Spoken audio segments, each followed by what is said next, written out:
Today's episode comes to you from the Blue Chew studio. Right now, when you buy 2 months of Blue Chew Gold, you get the third for free with promo code MyWorld at BlueChew.com.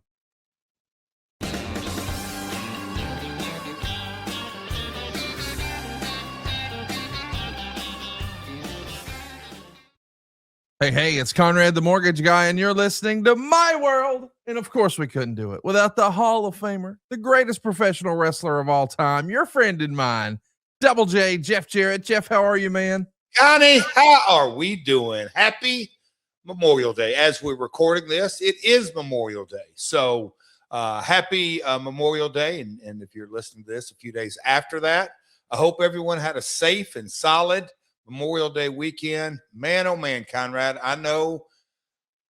Oh boy, double or nothing. I don't even know where to start. Mick Foley kicked us off early, but man, oh man, MJF. What else we had this weekend? Saturday night main event. We had some Cats football up in Minnesota. We've got Springfield Lucky Horseshoes, Decatur Beanballers, Quincy Doggy Paddlers. No, lot of chatter, my man. But Connie, how are you doing down there on the Gulf of Mexico? It's the Gulf of America now, Jeff. Get it right. Listen, we're having a great time. Hope you guys had a safe and happy holiday too. Of course, the entire wrestling world is talking about the massive success of Double or Nothing. AEW seemingly has done it again. They always over deliver on pay-per-view. It feels like a well-worn cliche, but boy, was it ever true last night as we're recording this. It seems like one of the highest and best reviewed or best received pay-per-views in recent memory, certainly of the more modern era. People are talking about this like it may be the best AEW pay-per-view yet. It was a sold-out Louis Armstrong Arena right there in Queens, New York. Dave Meltzer said the crowd was so hot he wanted to bottle it. It was an unbelievable night, banger after banger, as the kids are saying these days. But I know it was music to your ears to hear that they had sold every single seat. Apparently, even comps for talent were extremely limited. And Meltzer reports that the advanced pay-per-view orders, and make no mistake, most people wait and order day of or just moments before the show starts. Advanced orders were much higher than this than in recent months or years. Meltzer was acting as if this was going to be one of the stronger pay-per-views. And not only that, on the secondary market, Jeff, tickets were selling for more than 3 times what the face value was. Your cheapest get-in price was around $50 if you bought it from AEWTIX.com. At bell time, though, it was $160. Normally, tickets actually fall as you get closer to the event. That was not the case here. And Jeff, the thing I struggle with this is if you believe the new Nielsen rating system, and that's a whole nother story, it seems like ratings have been trending down, but the interest for this show is through the roof.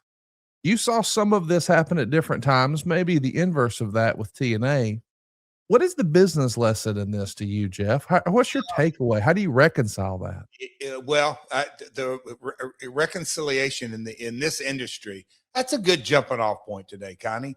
I think the minute you think you really understand something in life, man, you're in trouble because the metrics are changing. That Nielsen, and it like they admit it, they've changed it a couple of times just in the last 24 months. It used to be, and look, you can go back and not just the Attitude Era, but the Attitude Era is when those quarter hours all of a sudden started really popping out and you followed it so much there. And then, the TNA days and when we would get minute by minutes and try to study that. And, as time went on, but then you enter social media and social media engagement. And now you have X and Instagram, all this kind of stuff. So I just think at the end of the day, you got to have your pulse on a little bit of everything. And when you just talked about the ticket prices going up because, Ticketmaster and that whole world and how you can buy and premium seating and all the dynamic pricing and all those different things that really go into it, you've got to take it all in. But man, all signs again, if Meltzer said that about bottling it, man, there's a couple of times throughout careers, more than a couple of times, several times, you have that same thought and go, man, if we could have this crowd every night reacting. But I'm going to give a lot of props to the venue. When you see those shots on TV, the people, it's so intimate, if you will, 10,000 plus being intimate. But man, so what is the business lesson learned there? I think, and when you take a step back and really dissect, and I'm sure we're going to dissect it a couple of different ways. There was a little something for everybody on that show. Stadium Stampede, it was chock full of veterans. Max and MJ Max and Darby, two of the guys that are both under 30 that, were there from day one guys, and everything in between. I just think the business lesson is be a continual learner. And boy, oh boy, I'll end with this, Conrad. Never has it, when you end, in our AEW world, end a Wednesday night Dynamite or a Saturday night Collision, and no matter how high it may be or low it may be, there's always the next show. So that is the cycle we live in. But man, congrats to everyone involved. It was definitely a special night, and I love the venue. I love the venue too. Meltzer actually suggested that this become a permanent venue, a permanent fixture, a regular stop for AEW. And I know that in certain markets, we do see promotions sort of make a home arena. For years and years, WWE was Madison Square Garden, and we know in more recent years, they've embraced Barclays. I kind of love the idea of this becoming AEW's New York building. Like, I know they've flirted with a few different ones, but to me, the spiritual home will always be over in Hoffman Estates, the old Sears Center, the now arena. I know they've ran United and I know they've ran downtown, but to me, the AEW building in the Chicago area is Hoffman Estates, the old Sears Center, where it all started in 2018 with the OG All In. I hope that Louis Armstrong Stadium becomes that for AEW in New York. Wouldn't that be cool? When you kind of process that, because you got Arthur Ashe, which is, there's a lot of flexibility in having it there. It's not cheap. Well, nothing in New York is cheap, but it's definitely a thought. There was some buzz online about AEW getting an MSG. When you really think about the tri-state area, you've got Long Island, UBS, and then you got Newark, the Garden, Barclays, just so many different ones. And I don't know the availability, how all that works, but it's definitely a thought. I don't know. I'm when you say Louis Armstrong's your building, what about Arthur Ashe? I don't know. Well, it's bigger. It's bigger. Yeah, I mean, there's your answer. So you're talking about it's almost double the size. And double? And I know that maybe they could have sold more to, you're talking 14 versus, 20 something. Okay. But I'm saying it's more. And, Yeah, I agree. and if we love the crowd last night, I think my best practice is, hey, if it's working, let's just leave it alone. I'm with you. Because I know they've ran Arthur Ashe before, and the first time they ran Arthur Ashe, it was sold out hanging from the rafters. They come back, it was not. I actually prefer the vibe, even if it's a smaller crowd, Definitely. It's sold out, as opposed to we've got a bigger, more cavernous building, and maybe it's sold out, maybe it's not. Like, the energy in the building is different as a fan. Is it different as a wrestler too, Jeff? Oh yeah, and I love, any stage in my career. In the early days, you go to a Thursday or Friday spot show, and you go to a high school or even a kind of a bigger middle school, wrestling in front of one of those full house. Oh God, even with all the gym lights on, it's fantastic versus going to Mid-South Coliseum and out of a 10,000 seater, you have 3,000. So yeah, it's completely, you want as many people and you want the intimate vibe, no doubt about it. So yeah. I don't mean to jump in. Let me just say this. If you just Google it, and obviously when we're looking up capacity of tennis stadiums, we'll call them, they're not going to allow for floor seating. So if you just look at the online capacity for the two different tennis stadiums, the two being Arthur Ashe and Louis Armstrong, it's 24,000 versus 14,000.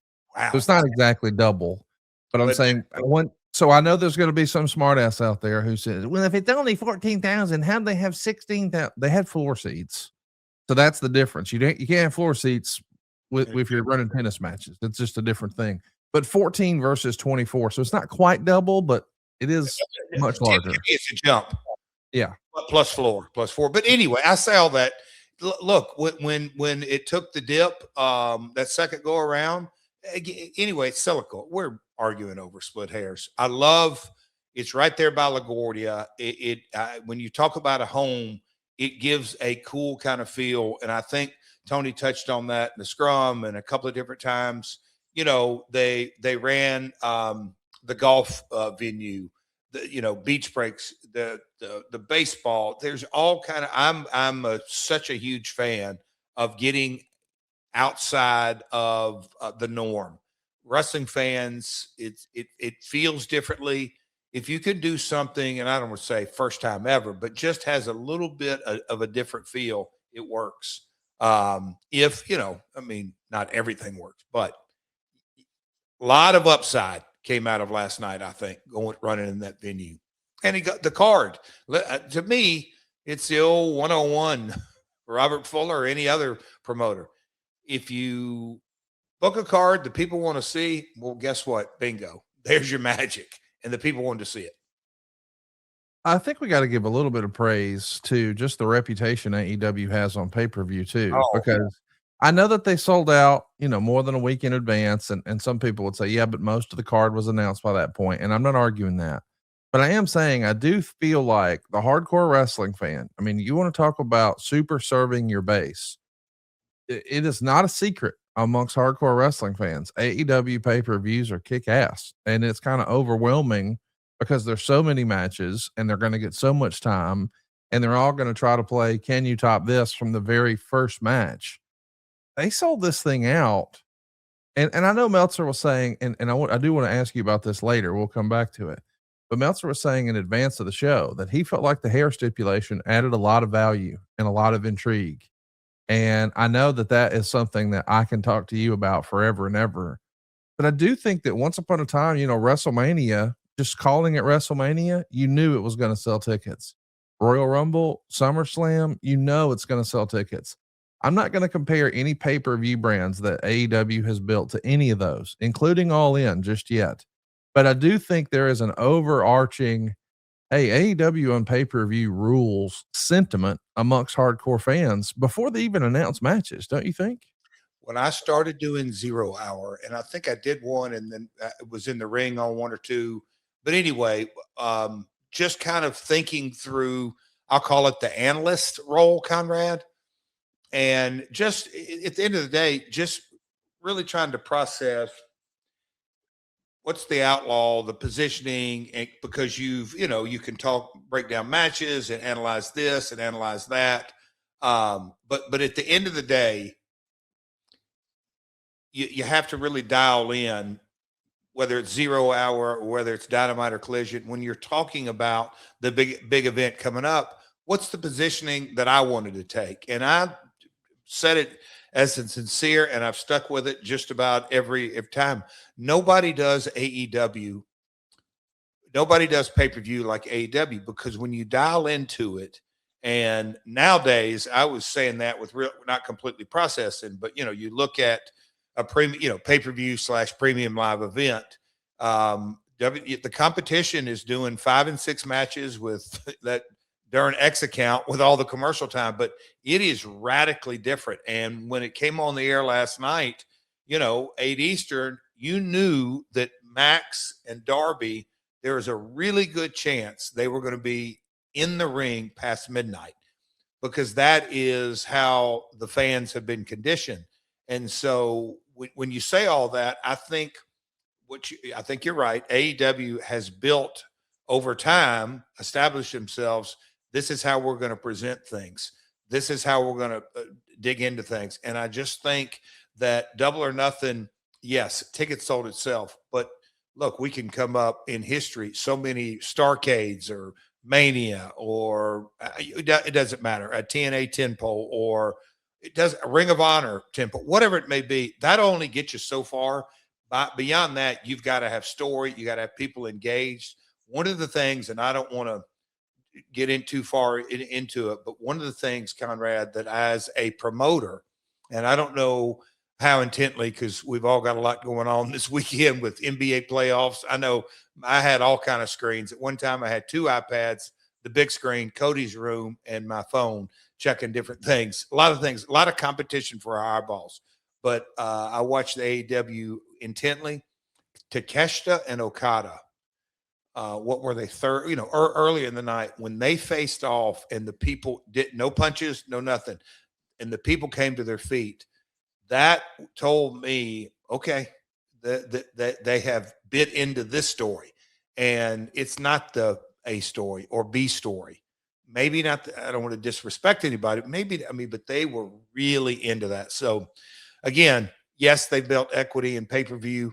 Yes, the minimum, all that, but the little intricacies of little bits of story here and there, they have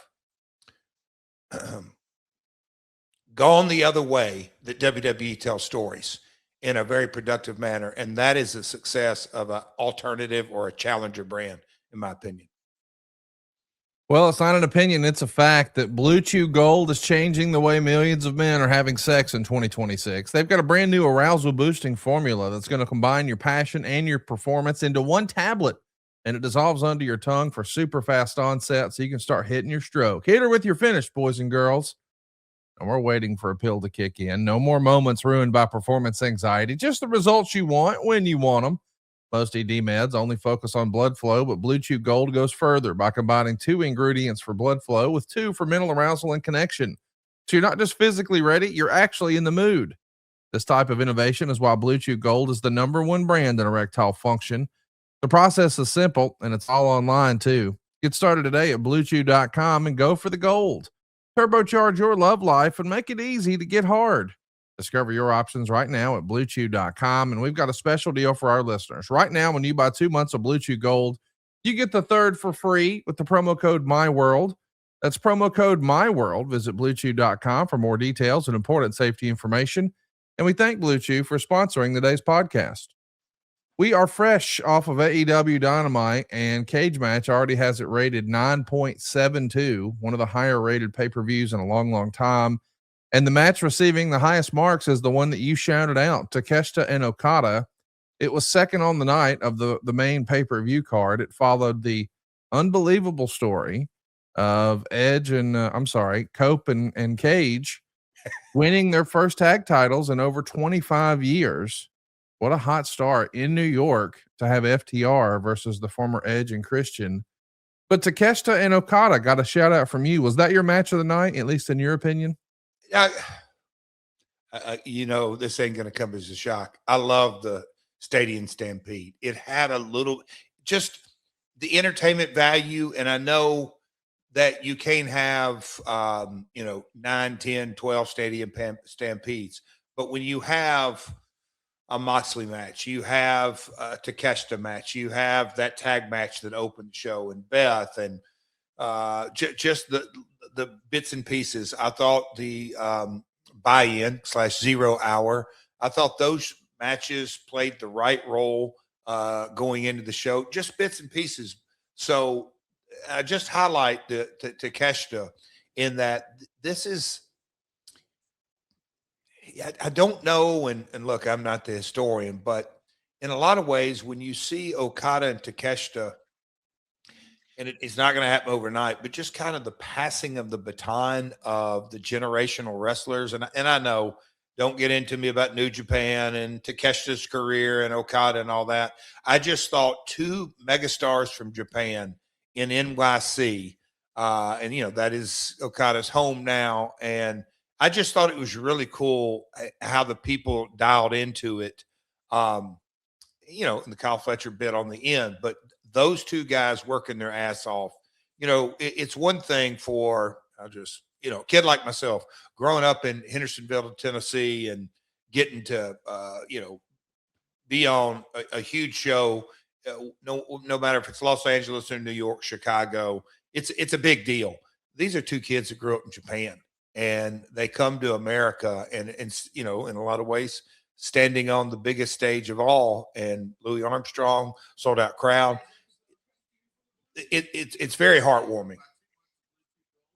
I absolutely loved it. I thought it was one banger after another. We would love to hear from you guys. Let us know what your favorite match of the night was. I do want to ask your opinion. We saw the Owen start, and on the men's side, man, we had some unbelievable matches that we should talk about. But Swerve Strickland and Bandito, whew, Will Ospreay and Samoa Joe.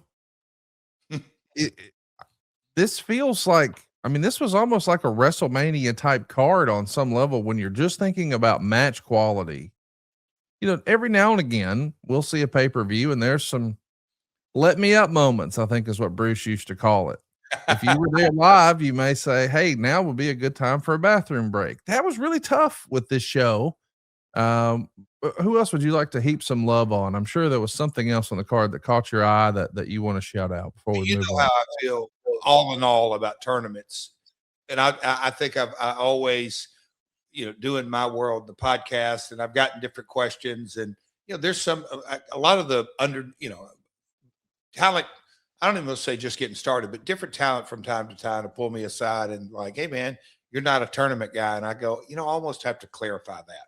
I'm not the biggest tournament guy unless it's a one night, but then that's hard because you have semifinals and quarterfinals, and it's just sometimes hard.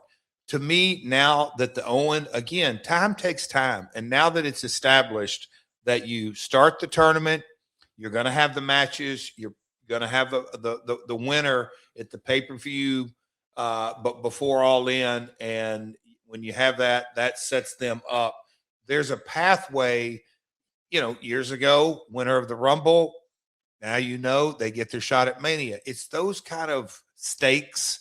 And, whether it's Hollywood or sitcoms or a ball game, sports series, having the stakes, Conrad, feels like you're getting into basketball and a 7-game series. Well, what does game 1 or game 2 really matter? Well, it matters a lot, especially home and away and on your home court.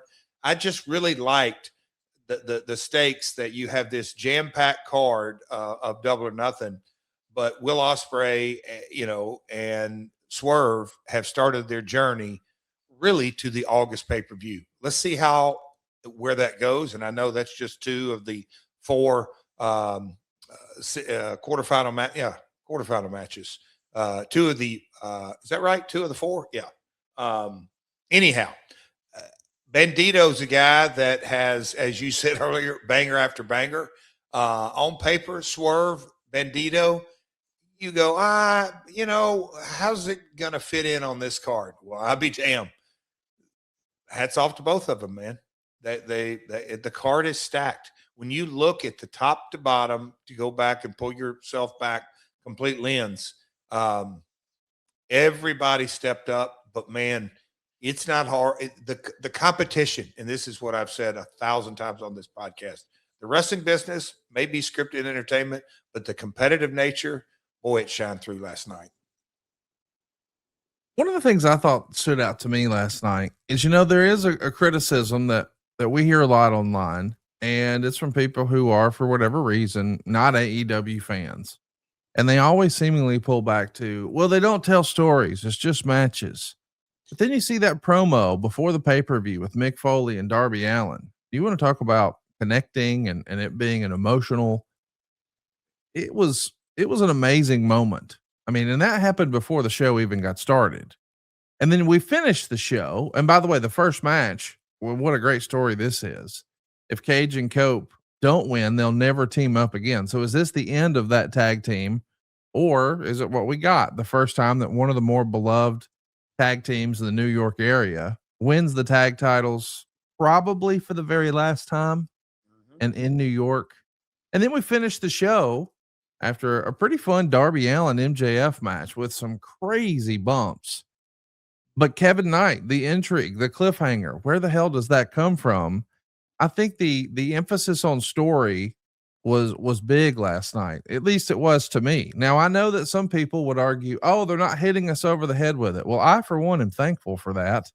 I mean, if you're really paying attention to the product and you're keeping up with it, the stories are there. If you're looking for them. Now, if you're not, I mean, they're not going to chase you down and beat you over the head with it. But I dug it, and I thought the story emphasis was great last night, Jeff.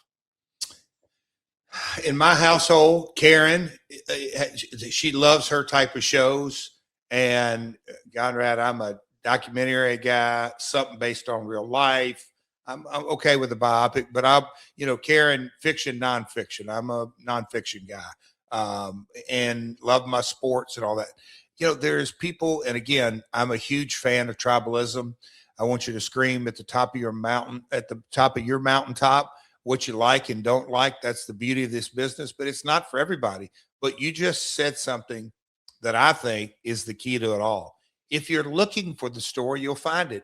If you're looking to bash or say there isn't a story, that's exactly what you're going to find, because it's not going to suit you. But Conrad, let me throw something at you that, that's something about our industry that, episodic, show to show. This is now Sunday to Wednesday to Saturday to Wednesday to Saturday to Wednesday. Then it'll go on premium, just the episodic nature. And you've got some social media thrown in between it. But the Kevin Knight situation, and at the end of the day, Max and Darby beat the shit out of each other, back and forth, back and forth. At one time, I don't know how many false finishes they threw in there, but over and over and over and over and over. But at the end of the day, perfect timing, Mr. Silva. Darby did a coffin drop off of the top of the trussing, the scaffolding on the stage through Max. And a few minutes later, Max beat him with his version of pile driver, then headlock tape over. I can't say that there was heat designed. Yes, he didn't shave his hair, have to get his head shaved. So he beat him. And a hard fought. And man, Darby over the last month, I believe, has taken he's grown his fan base. I think that and again, he just, the ride of Darby Allin, and he comes in and then alliance with Sting, and they had that fantastic run. And then Sting was there when he got knighted, and, damn, world champion. And then the little touch up on Mick last night. But at the end of the night, Max beat him, and it wasn't a screw finish. It was beat him. And then they threw the hook right in at the end. And I went, okay, if there's a guy in a vulnerable position that just got his ass beat for 20, 25 minutes and beat Max's ass too, and Kevin Knight dives off to, talk about an opportune moment. But they showed Max like, okay. And I thought to myself, Max got a little bit of a stone cold in him, that he's going to be that loner, that he doesn't align, because I don't know. And the Kevin Knight curve there, I thought, if you're not in tune with where is this going, you're never going to get in tune with AEW.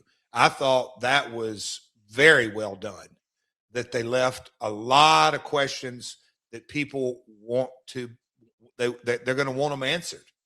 I think in a great way. I think they're going to want to know, okay, where's Max going? He didn't go down and dogpile, didn't need to, or did he? Because he did stand over top of him after he beat his ass with the beauty shot. But then Kevin did that.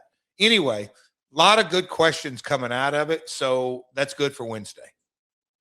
It's great for Wednesday. And by the way, I saw some people online. I don't know if you saw this, but there's a sentiment online or like, I can't believe that wasn't the finish, the pile driver off the top. And then he wins with a stupid headlock takeover. Why do they keep doing this? They don't know when to stop. It's just too many moves. It's like, buddy, that is the story. that he beat him with a headlock takeover. That's how he lost the title. That's how he beat him the other times. Like, you'll find what you're looking for. And with the benefit of hindsight, Kevin Knight cutting a promo that kind of feels out of place this past week on Darby Allin. Hey, we're all counting on you. Makes total sense. Sometimes the answers are right in front of you.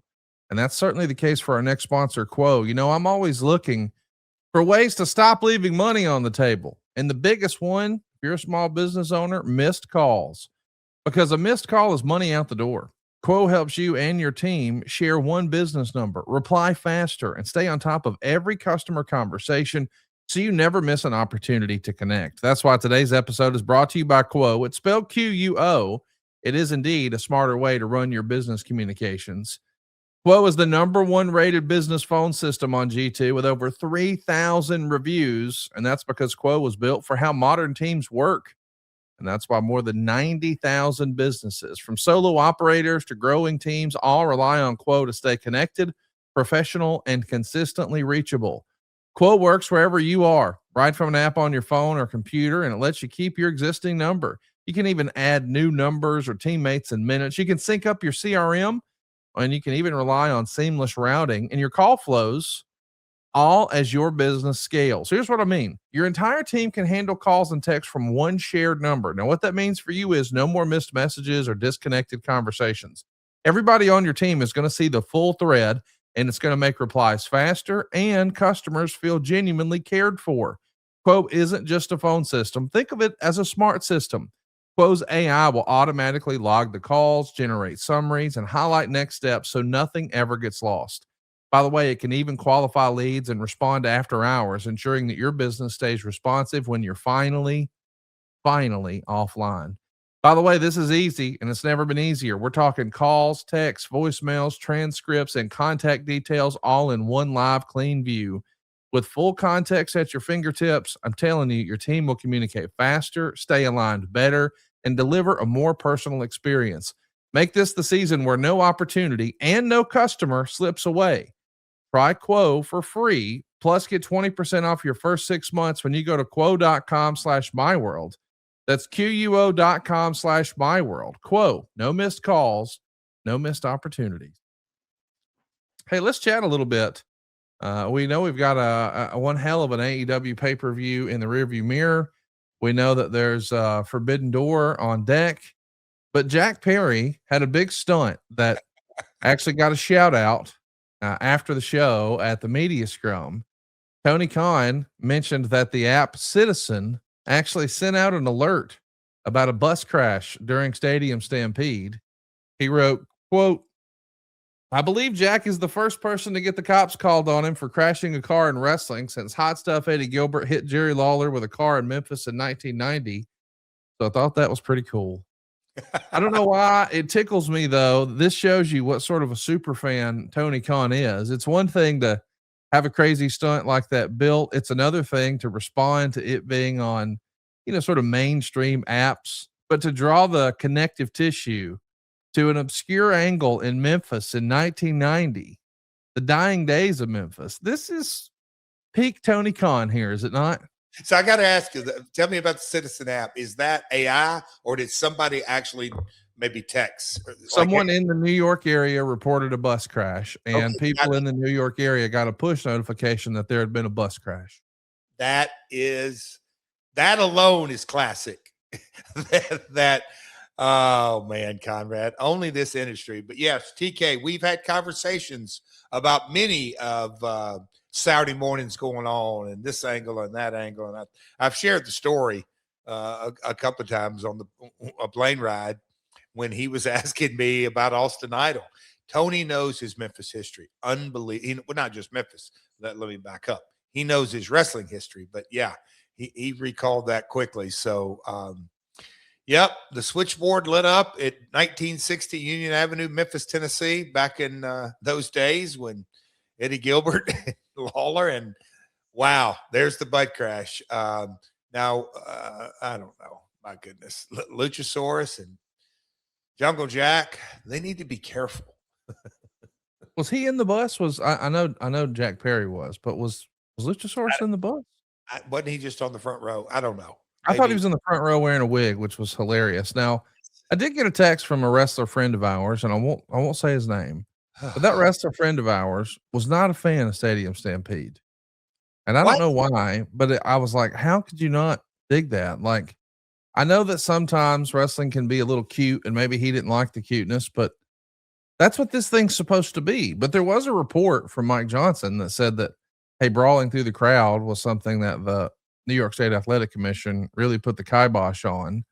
So I get that that maybe created a lot of logistical challenges for the type of match that maybe they hoped to originally put together. What do you say to the critics who didn't like Stadium Stampede, people inside the business? And then secondly, I'm curious, did you ever have any sort of athletic commission issues where, hey, you wanted to do X and now the commission wouldn't allow you, so you had to do Y? Oh, I mean, that's countless times. State of Missouri, South Carolina, New York. Oh, I'm just trying to think of and in different, I don't say city ordinances, and maybe, there was a time in Louisville where after the Moondog deal, we had fought the crowd maybe one too many times. And so the building came to us and said, hey, we don't want y'all going outside the barricades anywhere. So you kind of have to alter things and figure things out. But that is, and I don't call it magic, but yes, that's why, when you really know the DNA of the industry and people online, and there's so much revealed nowadays, whether it's the Unreal show or the documentaries or just the online chatter or even these podcasts. But it's one thing to talk about it, but to really live it, to me, it's always still a completely different kettle of fish. And for those inside or outside the business that may not have liked it, in my opinion, there's no reason to even debate them. Okay, it's subjective. You didn't like that piece of work. You didn't like that piece of art. Oh, Jeff, how do you call that art? Well, one, did you hear the people? They were responding, and when Shelton did that dive, and there's Sottenham in the food fight. Shout out Sottenham. The backstage, the tennis ball machine, Ricochet and Jericho, just a little bit. Look, I get it. It's not for everybody, but I also can vividly remember that was a classic shot. Sottenham and the food fight getting started, and you knew something, and they took their time on all this. And there's Sottenham's racket, and I love Luther. I mean, I get it that some people this may not, but man, you talk about an entertaining spectacle. It to me, this type of match and the outfits. I'm just sitting there looking at the Bucks there. That they didn't have their regular boots and tights and all that kind of stuff. Everybody was dressed, New York street style or whatever it may be. Everything was taken to another level. Again, a spectacle and highly entertaining. And yeah, it may not be for everybody, but things like this, there's so many different things in my career, Conrad. When I go back, my dad was not a fan of the X Division or the X Division style, like at all.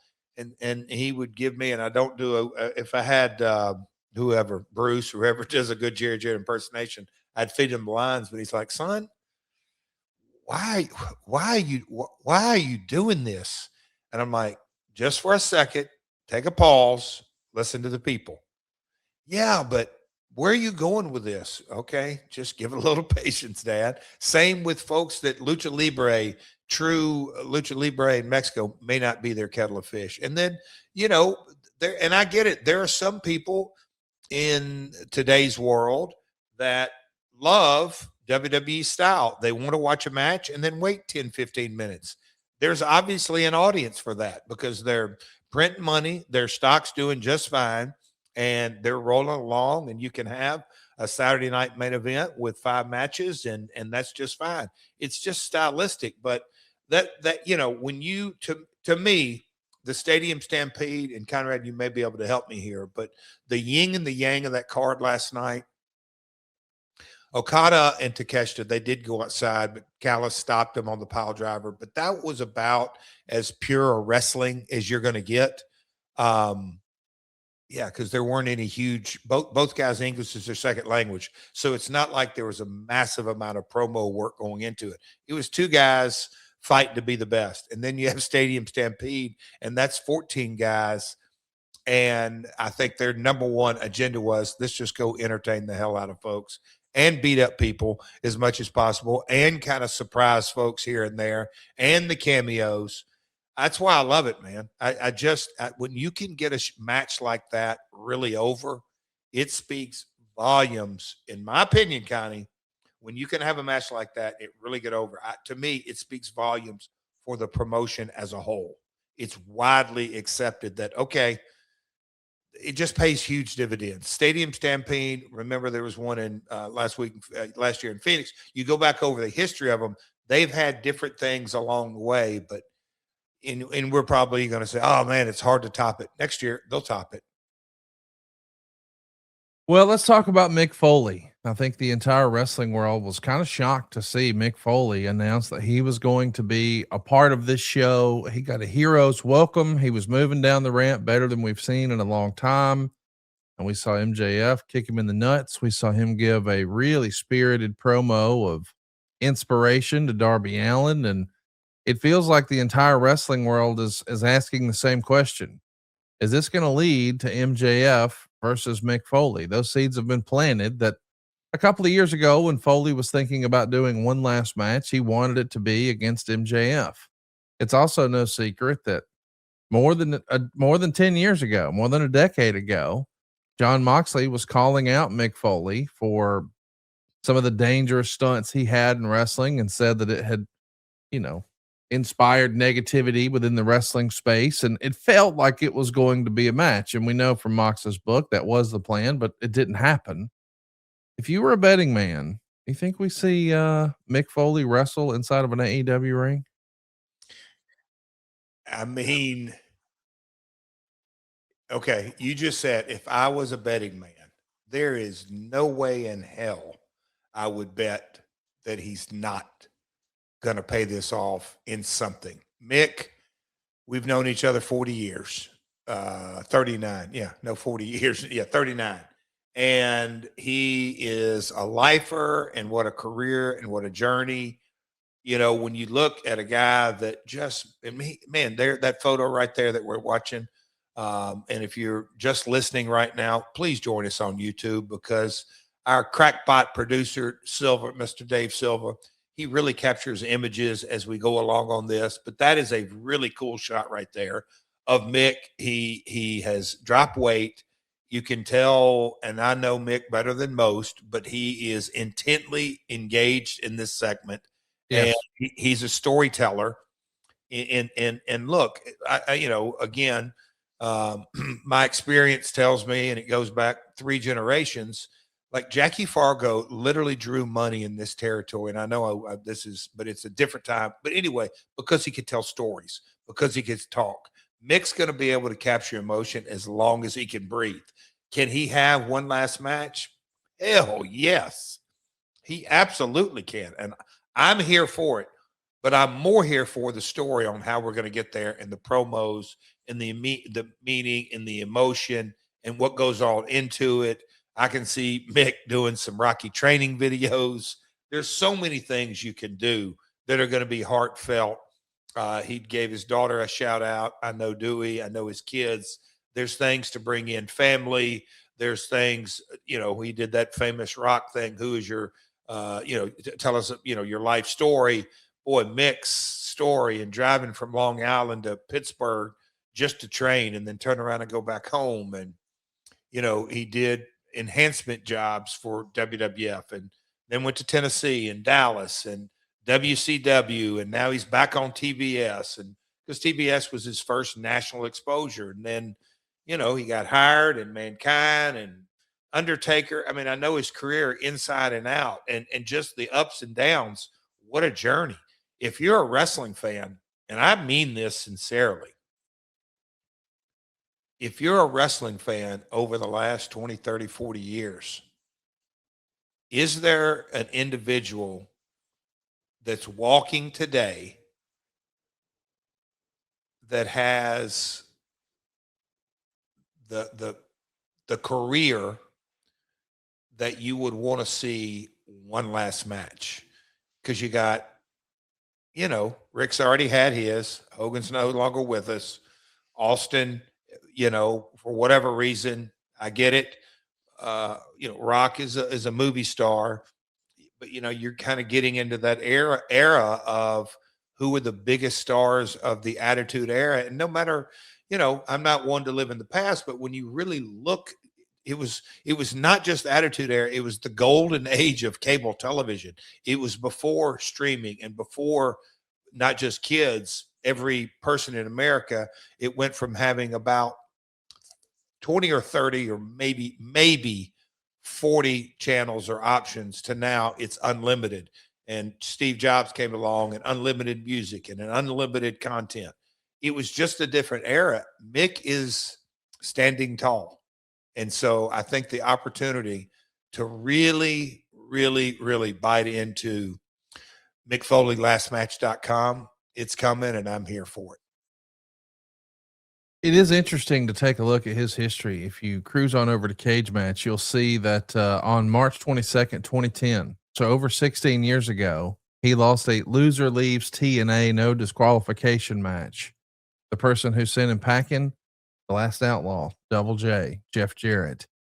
He pops back up and does a Northeast Wrestling event a few weeks later. And then the next time we see him is a last man standing match in October of 2010 against Ric Flair, and Foley gets the win. Then he would work a Juggalo show with Roddy Piper, Bob Orton, and Terry Funk.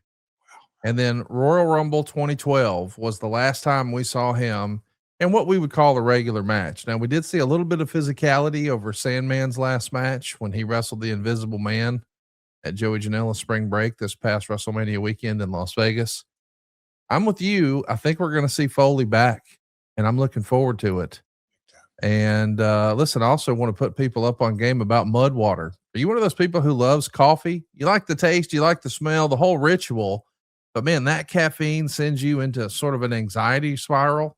That's been the challenge at my household. My wife has grown up loving coffee, but over the last year or so, it's become more of an issue. But she does love trying new coffee shops and fun seasonal drinks, but one full cup, and then all of a sudden her heart is sprinting. Her brain is running in 5 different directions at once. And that's why Mudwater's new low calf coffee has been a relief in the Thompson household. It's made with organic Arabica coffee. I don't know how to pronounce that, but I know my wife loves it.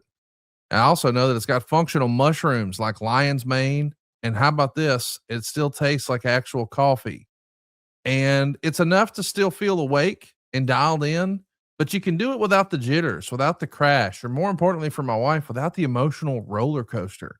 And if you want something even gentler, the original blend, well, it's still there for you. We're talking coffee alternatives made with cacao and turmeric and functional mushrooms.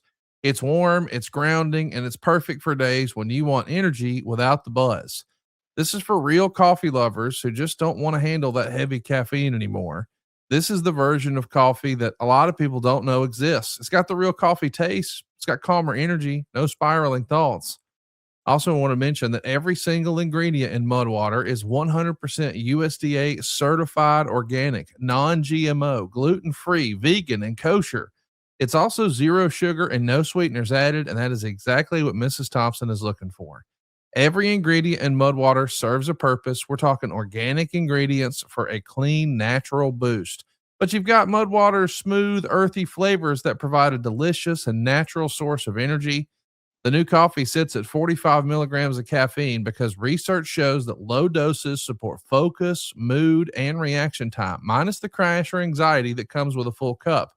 Now, to use Mudwater, you simply drop the powder into your favorite mug, pour some water on it, and give it a mix. You can go wild and add some creamer, honey, or even CBD.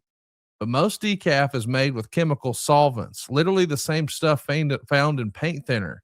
But Mudwater uses something called a Swiss water process, which is just water and filtration, no chemicals. That's why the coffee blend actually tastes like coffee instead of tasting like someone apologized for coffee. You're also going to love the caffeine-free blends. They've even got matcha and protein shakes. Everything that your mind and body need, Mudwater can hook you up. If you're ready to make the switch for cleaner energy, head on over to mudwater.com and grab the starter kit today. Right now, our listeners can get an exclusive deal. We're talking up to 43% off your entire order, plus free shipping and a free rechargeable frother when you use the promo code MyWorld. That's right, up to 43% off with the code MyWorld at MUDWTR.com. After you purchase, they're going to ask you how you found them. Please support our show and tell them we sent you. That's MUDWTR.com, and the promo code is MyWorld. Connie, you want a pro tip on Mudwater?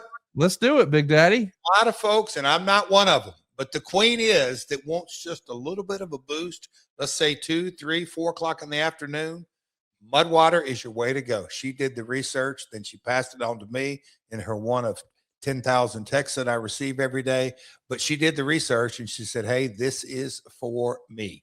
Low dose, but man, oh man, the organic, it's not all the nonsense in it. So MUDWTR.com/myworld, 43% off.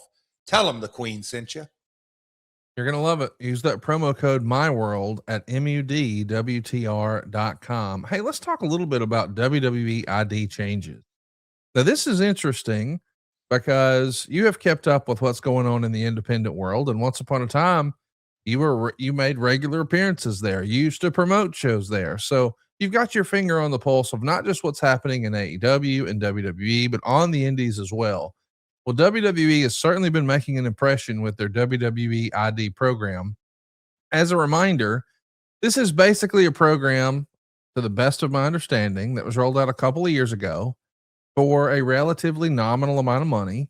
But what it did is it basically gave WWE sort of first right of refusal. And the idea was, hey man, keep doing your thing, keep honing your craft. We want to just throw you a little bit of support. And in exchange for that support, should and when you ever get a big time opportunity, we'd like to take a look first. So it felt like they were sort of paying it forward, investing in independent workers. I don't know that a lot of people were super tore up about this, but now it feels like there's been a pivot. Body Slam is reporting independent wrestlers who have been signed by WWE for a WWE ID contract will no longer be able to use their indie names. Going forward, they will have to use their WWE ID names for all upcoming appearances. I don't know if this is a big deal or if it's not. If I'm honest, I don't really know how to feel about it. You see this game in 4D chess. What's your gut tell you? Well,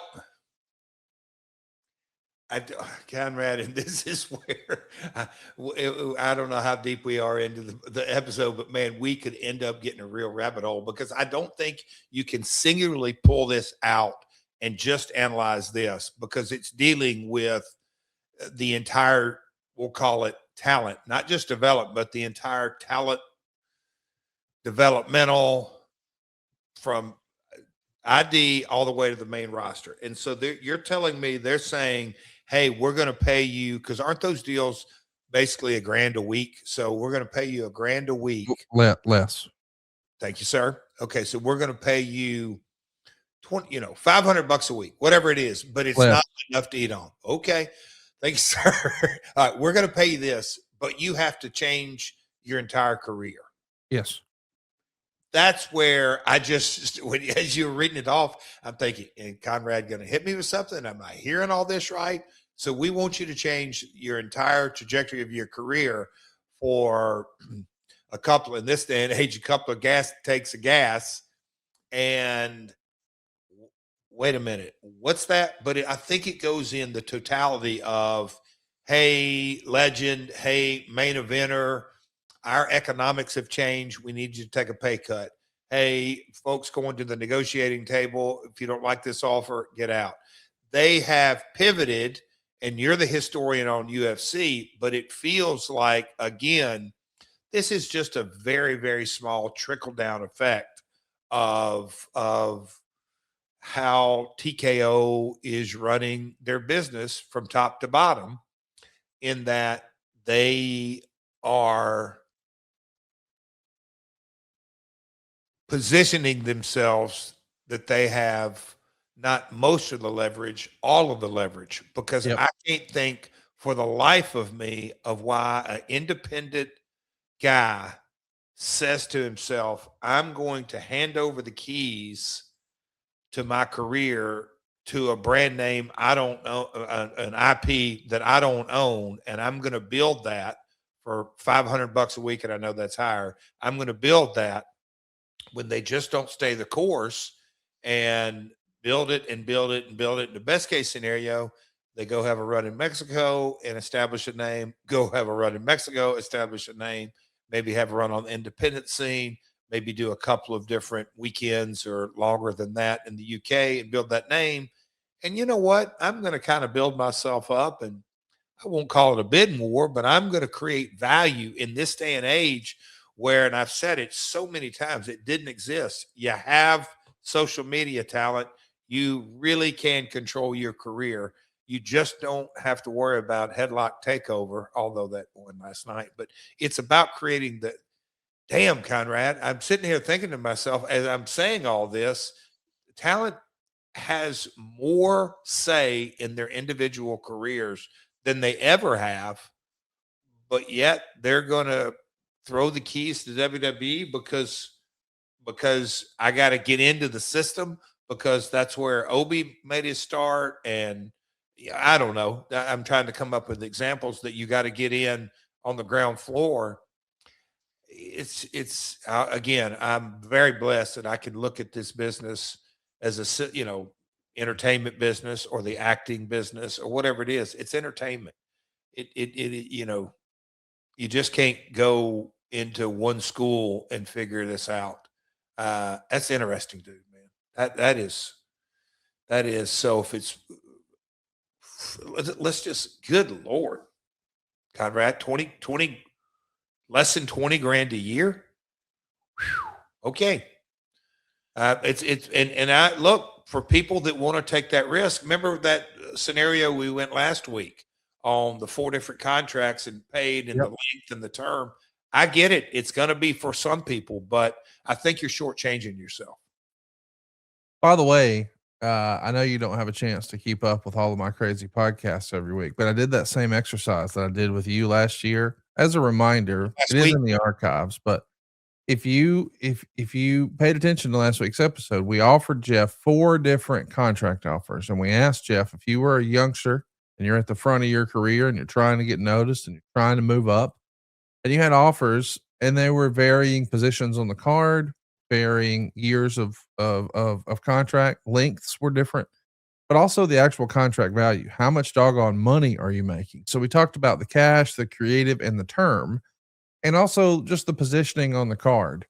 And we laid out 4 options for Jeff, and Jeff famously picked the 2-year deal for $500,000 for WWE.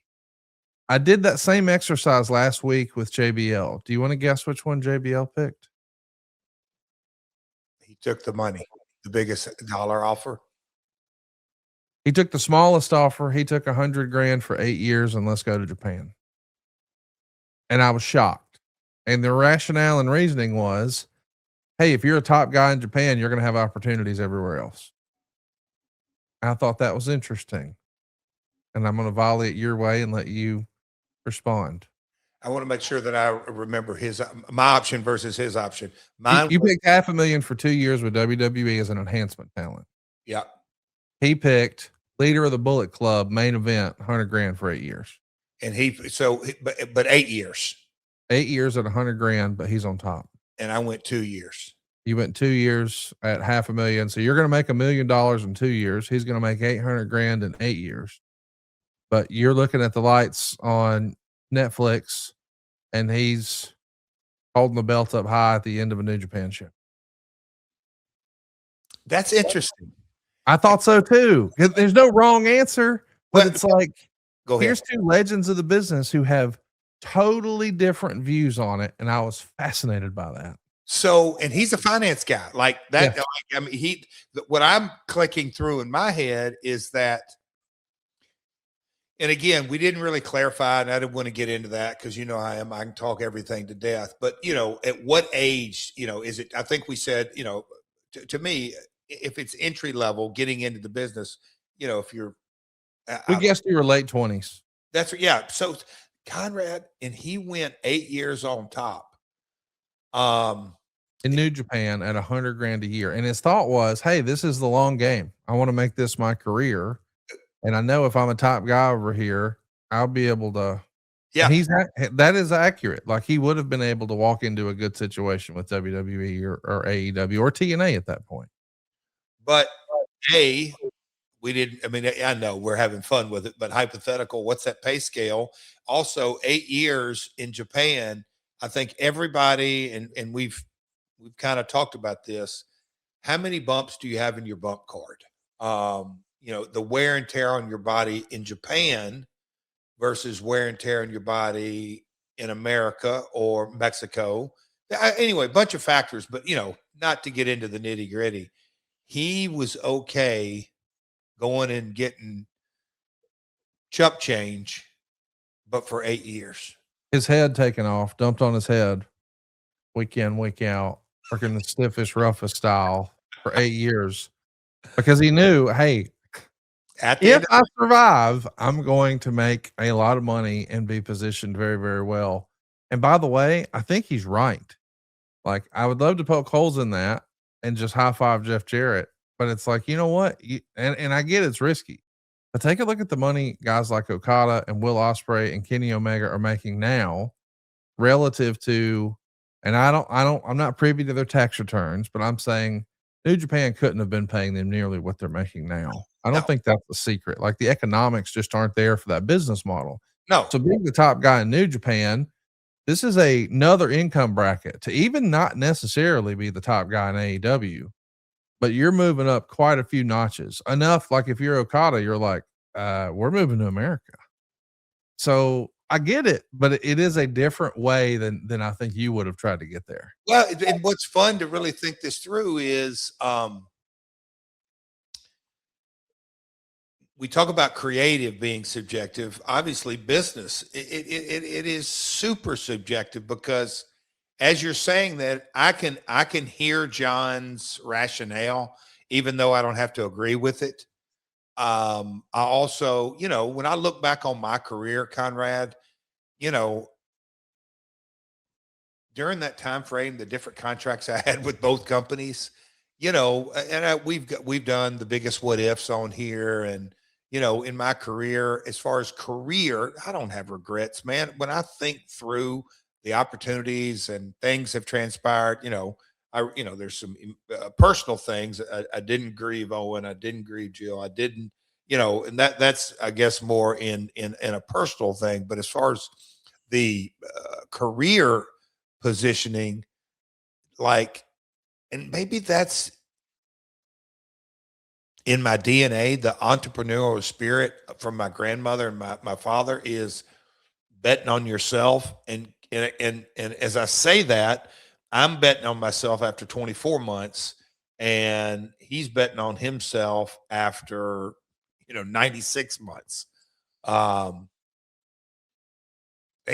that's a fun kind of conversation. Good for him.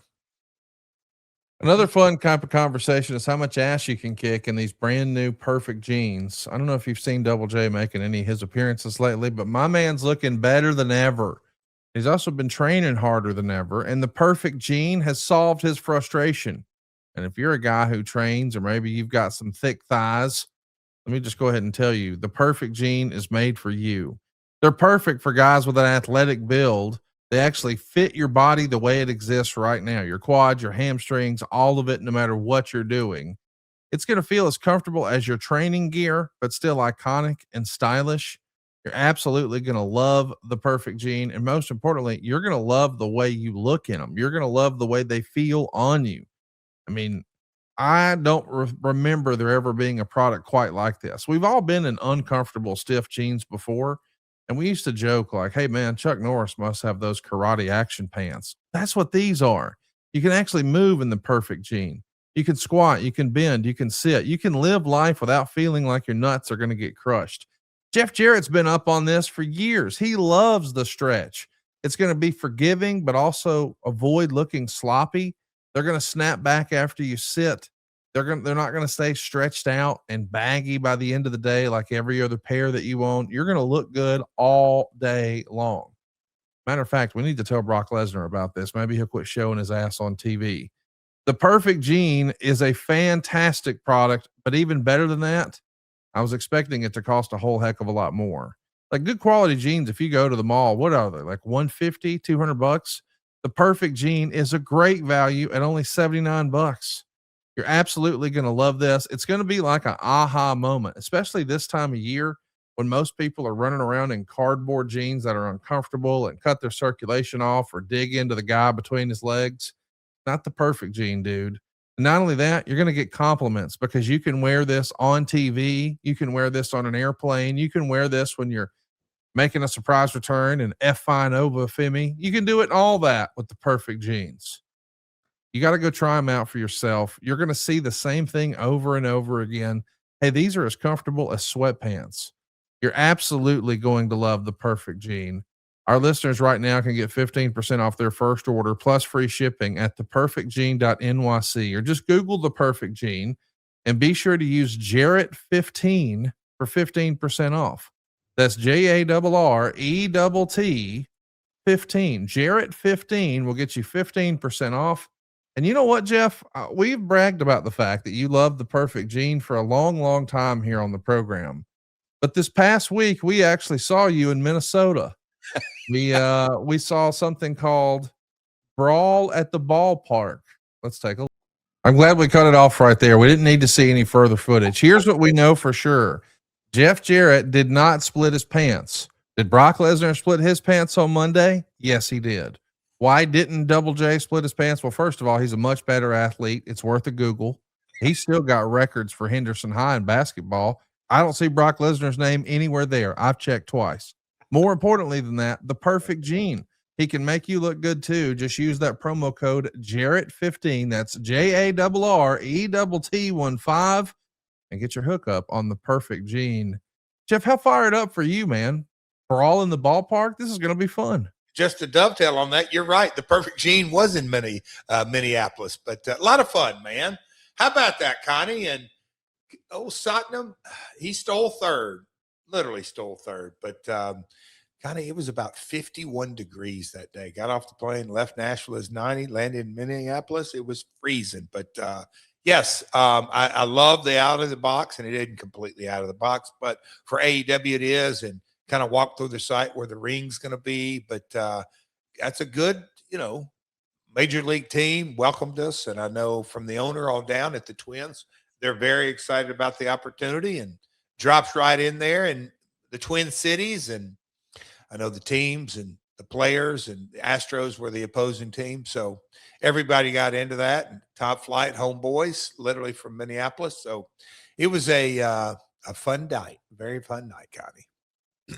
There was actually a question about the event at the AEW Media Scrum, and Tony Khan said this: Minnesota Twins is a special relationship for me. My friend Daniel Adler, who worked for the Jaguars for many years, he's at the Twins, and that's who brought this idea up to me of bringing AEW to the game and having wrestling at the ballpark. So it'll be a ball game, and then we'll have matches. Probably given the length of the ball game, it'll be something short like an activation, a few matches.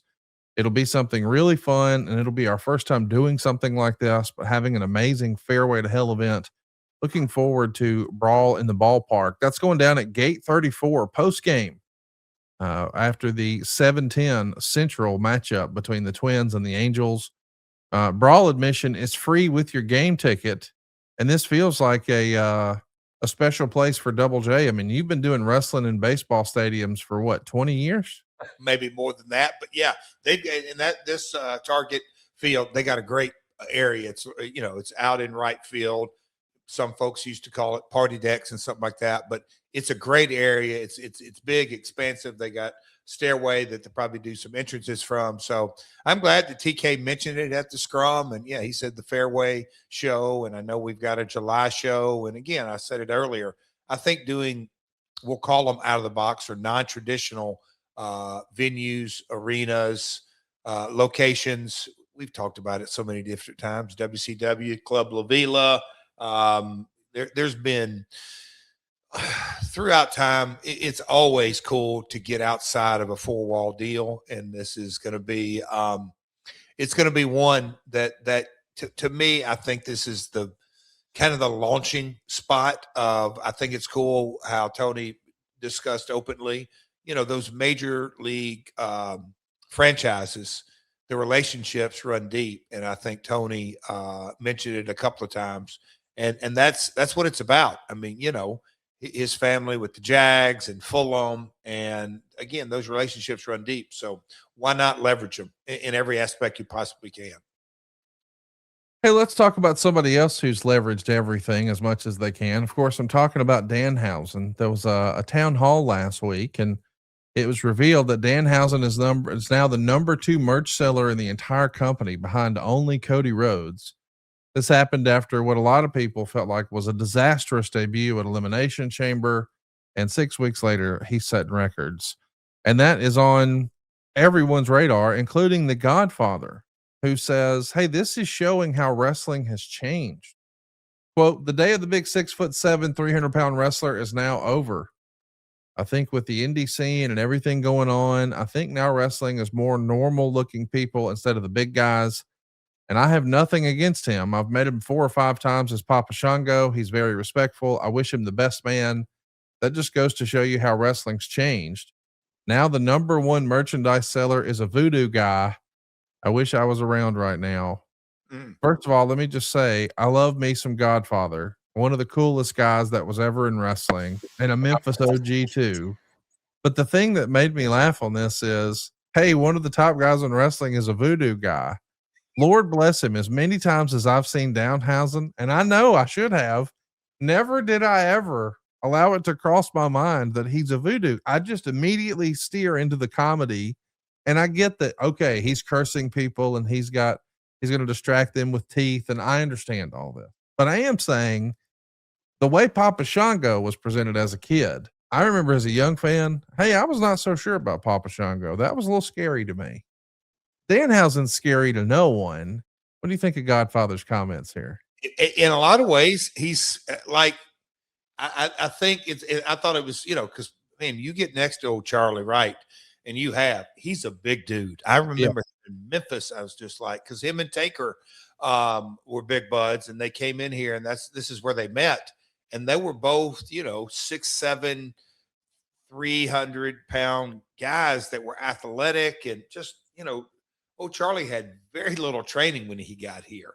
But the Papa Shango character, and I specifically remember the warrior angle and how they did it. And it was like, okay, this is an evil voodoo kind of guy.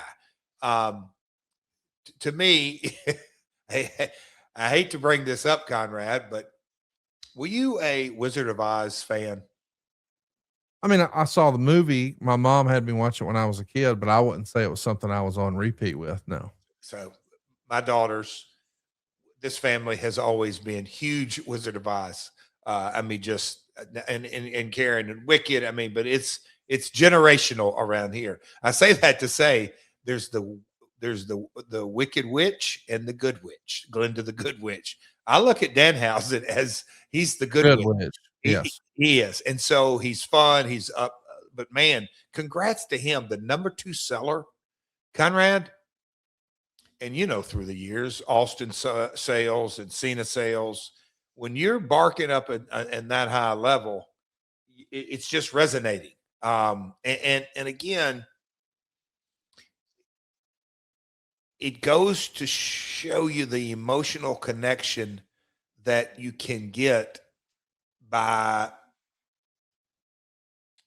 I don't want to say just storytelling. That's not doing it justice, but you said it, that the debut, and we talked about it here, it probably didn't hit on all cylinders, but guess what? It was overcome, and now they rolling along. But number 2, Conrad, wow, that's strong. And I remember pandemic.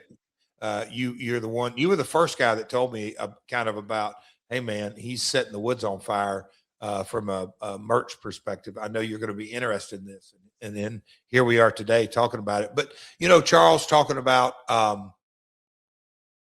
it probably resonates with Papa much more so than anybody out there, because can you think of a guy that, Dungeon of Doom, but who else played kind of a voodoo type character, good or bad? I don't remember. I know I'm going to miss one, but I think it really resonates with him more than anybody.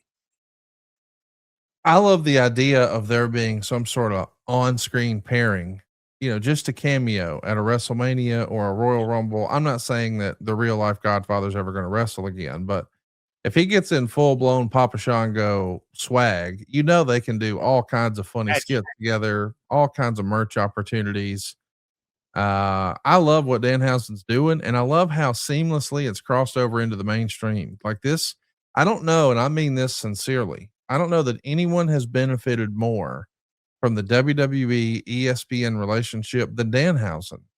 I mean, when he uncursed the Knicks, as you and I are speaking right now, the Knicks are up 3-0. By the time folks listen to this, the Knicks will have either swept the Cavs or, they'll limp along to 3-1. But it's something they're asking the players about at post-game pressers. It's being discussed on the New York Knicks subreddit. Like the idea that this guy doing his bit on TV on a sports channel has now touched the NBA playoffs in a major way. No one would have ever, like, this feels like a fever dream, right? I love it. It's resonant. Yeah, that's, just, you can't really say timing, but yes, you can say timing, because what you just said, that was his debut right before end of February. Okay.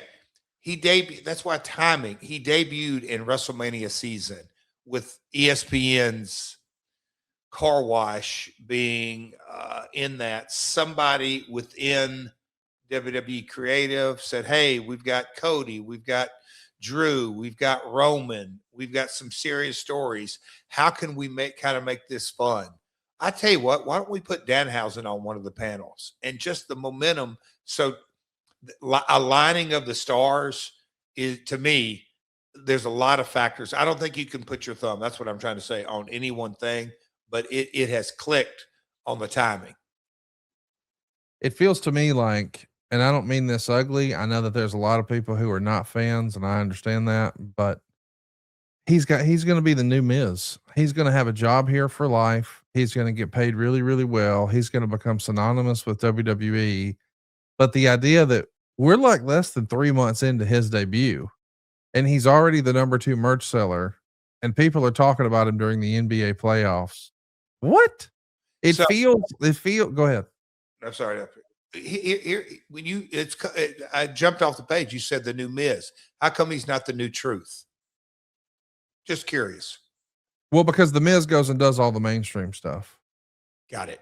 So I'm just saying the Miz it feels like, hey, somebody needs to host American Gladiators. What's the Miz doing? Yeah. Hey, we need somebody on this red carpet. Let's send the Miz. Like Danhausen. And I had this conversation last week with Eric Bischoff, because I know that people, when Danhausen debuted, he debuted in front of a wrestling audience. It was like, oh my God, it's the worst thing since the Shockmaster. Hey, it's not for you, bud.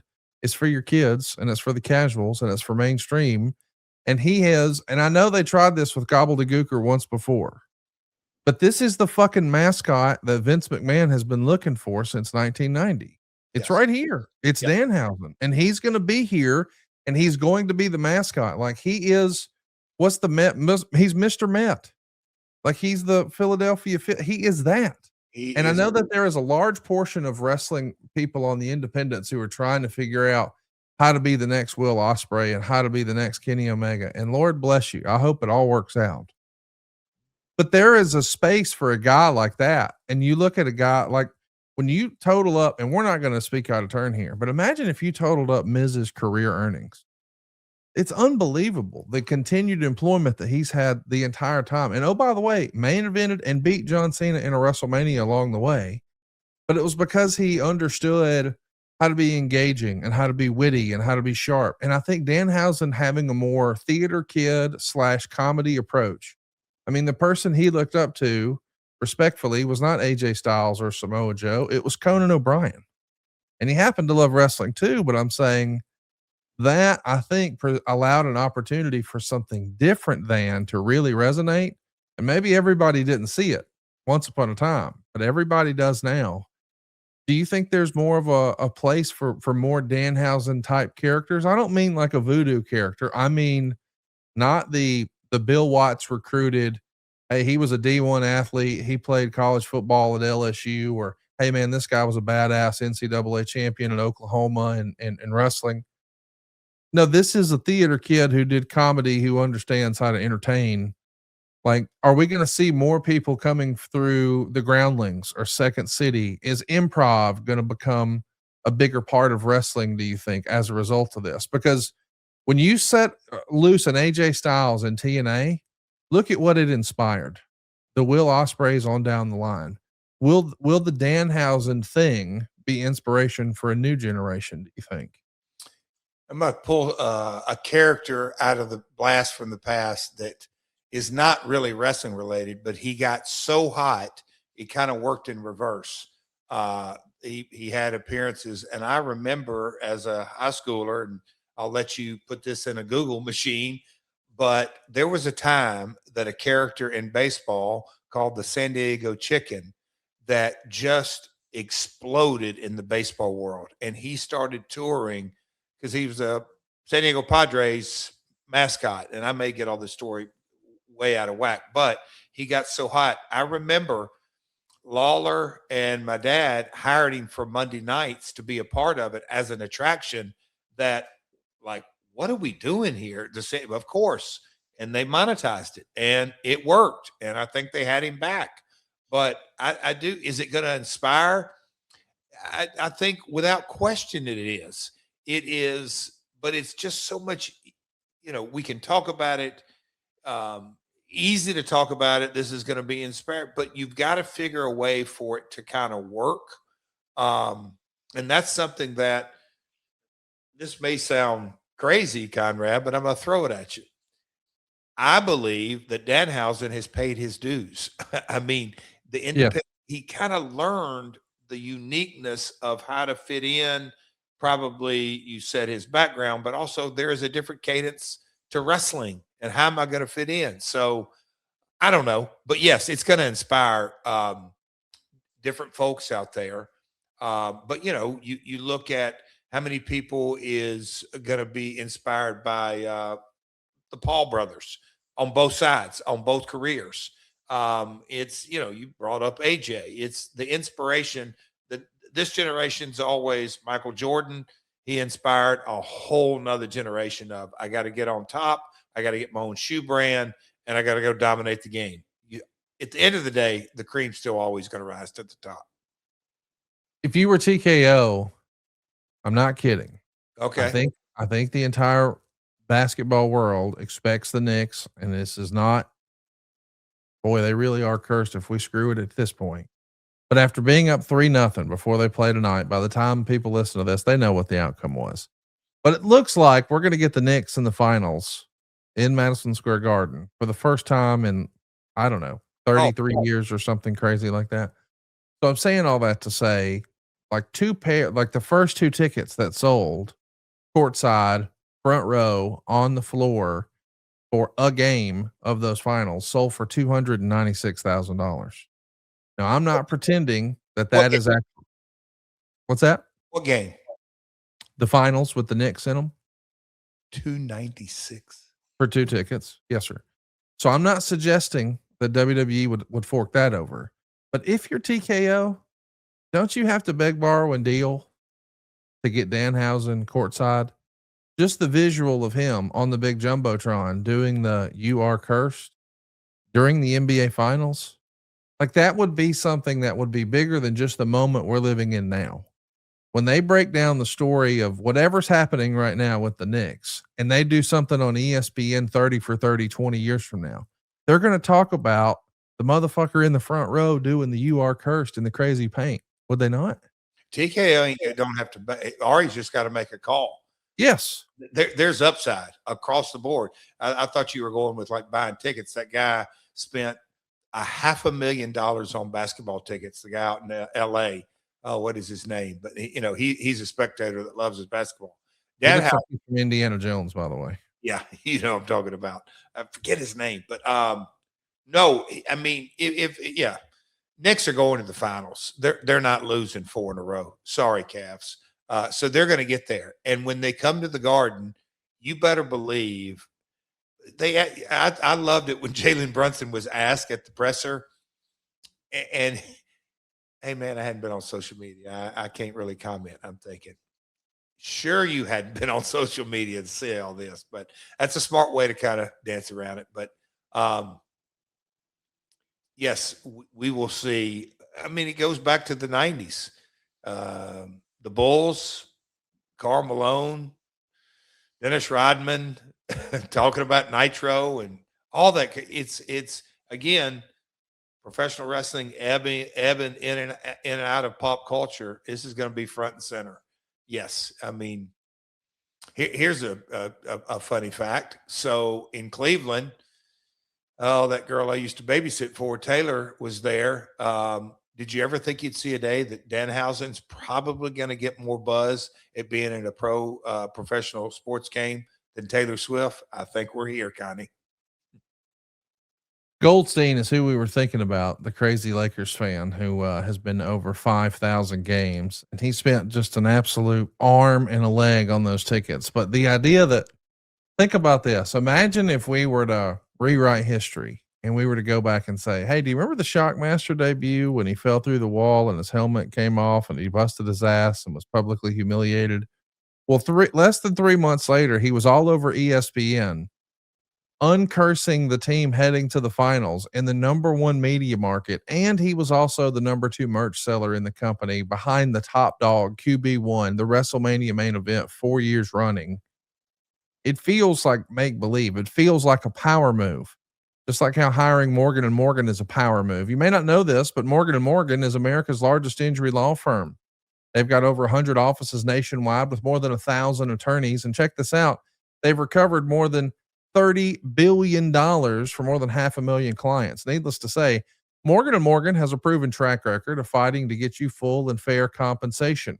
But don't take my word for it. Check this out. A family in Florida recently received $6.1 million after the insurance company's best offer was just $100,000. Up in Georgia, a different family received $29.5 million. Over in Nashville, another client got $10.6 million. Here's the reality, folks. If you've been injured by the negligence of another, you deserve to be paid. If you're ever injured, you can check out Morgan & Morgan. Their fee is free unless they win. For more information, go to forthepeople.com/myworld or dial pound law. That's pound 529 on your cell phone. That's forthepeople.com/myworld or pound law. That's pound 529. This is a paid advertisement. So Jeff, one of the hot buttons a few weeks ago was AI. You know, there was a town hall, if you will, with Nick Khan and Triple H, and they talked about how they had used AI, or I guess Mark Shapiro actually said that Triple H and Nick Khan had been using AI.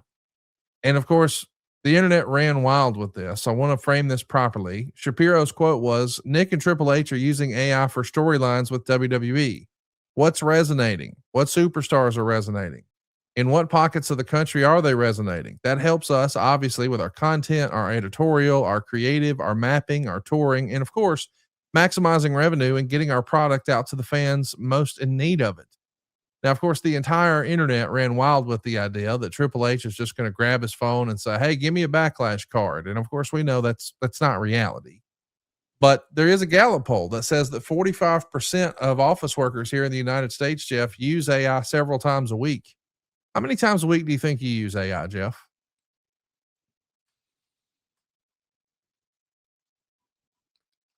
7. Okay. Use it 10 times a day. I mean, that was kind of a guess. Okay. And a lot. Got it. Well, here's what we did. We took Chat GPT, which is an AI that I think a lot of people are familiar with. And when we thought, hey, let's play with this and do an exercise about how effective AI could or could not be. Is it effective at all? Does it have any value when it comes to creative? Now, to be clear, I use AI and I know people at my office use AI, and we have done things like we would dump a spreadsheet in there or dump a report in there or whatever, and we'll get some really great insights that maybe we, with our human ways of thinking, have missed. But as far as creative goes, lots of people are saying, oh, AI will never replace storytelling. It doesn't understand emotion.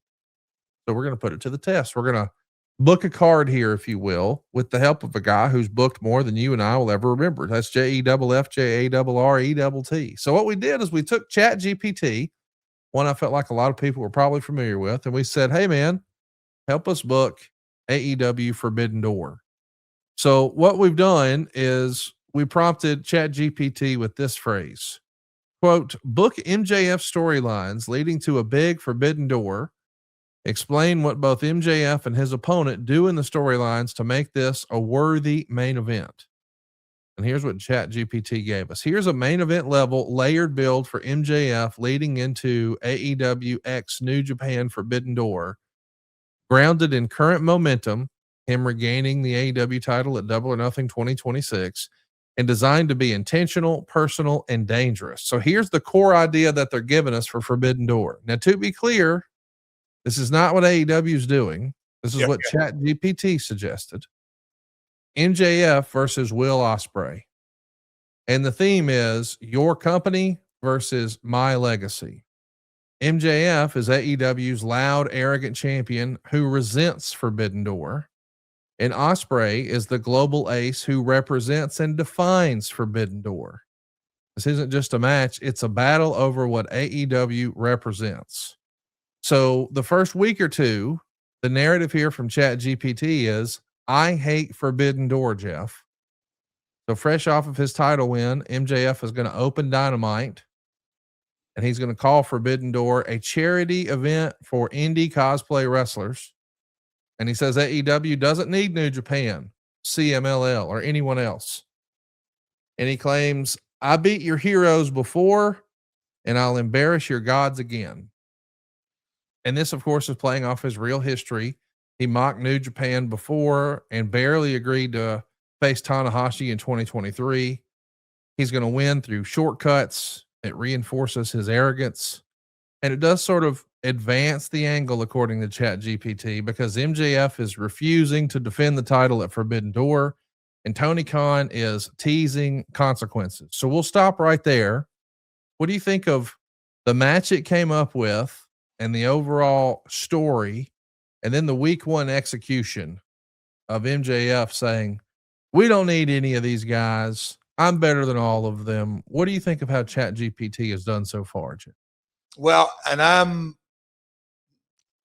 still such a novice on all of it, but I've tried to dig into all of that kind of stuff. And the more and more I dig into it, the success, and I use that term loosely because I don't know, but the measurement of how useful it may be in knowing how to communicate with ChatGPT, not just how to ask it, how to phrase it, and all that.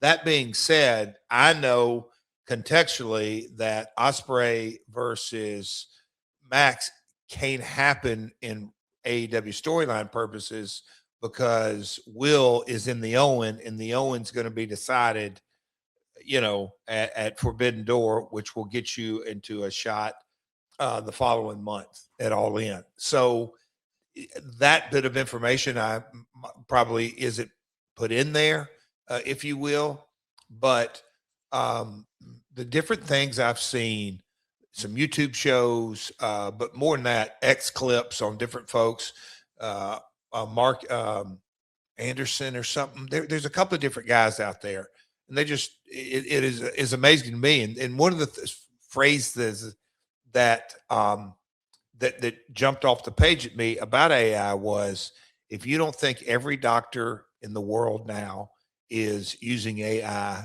when he's sitting right next to you on a diagnosis, and there was a couple of other different lines of profession that you go, okay, I can see that, I can see that, I can see that. You just go, man, where is the education system going in that? You can screenshot this, and it talked about, I don't know, I'm getting in a rabbit hole, but how's it doing?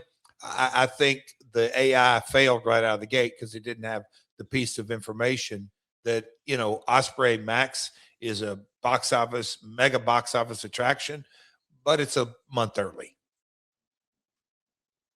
Well, we haven't announced the match yet. So we go to week 3, and Ospreay is going to arrive. This is according to ChatGPT. He's going to return hot off of winning the Owen, or he's coming off a major win. Either way, he's teased as being next up for MJF, and he's going to cut a calm, confident promo. You don't represent AEW. You hide behind it. I built my name through the forbidden door, and the crowd is going to instantly see him as the international standard, the opposite of MJF.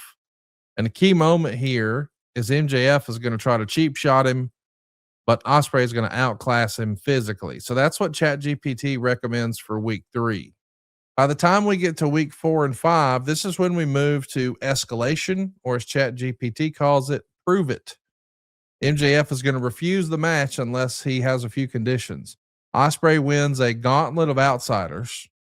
He wants Ospreay to have a win over a New Japan striker. He wants Ospreay to have a win over a CMLL high flyer and an AEW powerhouse. And the purpose here is to show that Ospreay can survive every style, reinforce Forbidden Door's identity, and meanwhile, they'll have MJF join commentary and bury every opponent and try to sabotage Ospreay mid-match.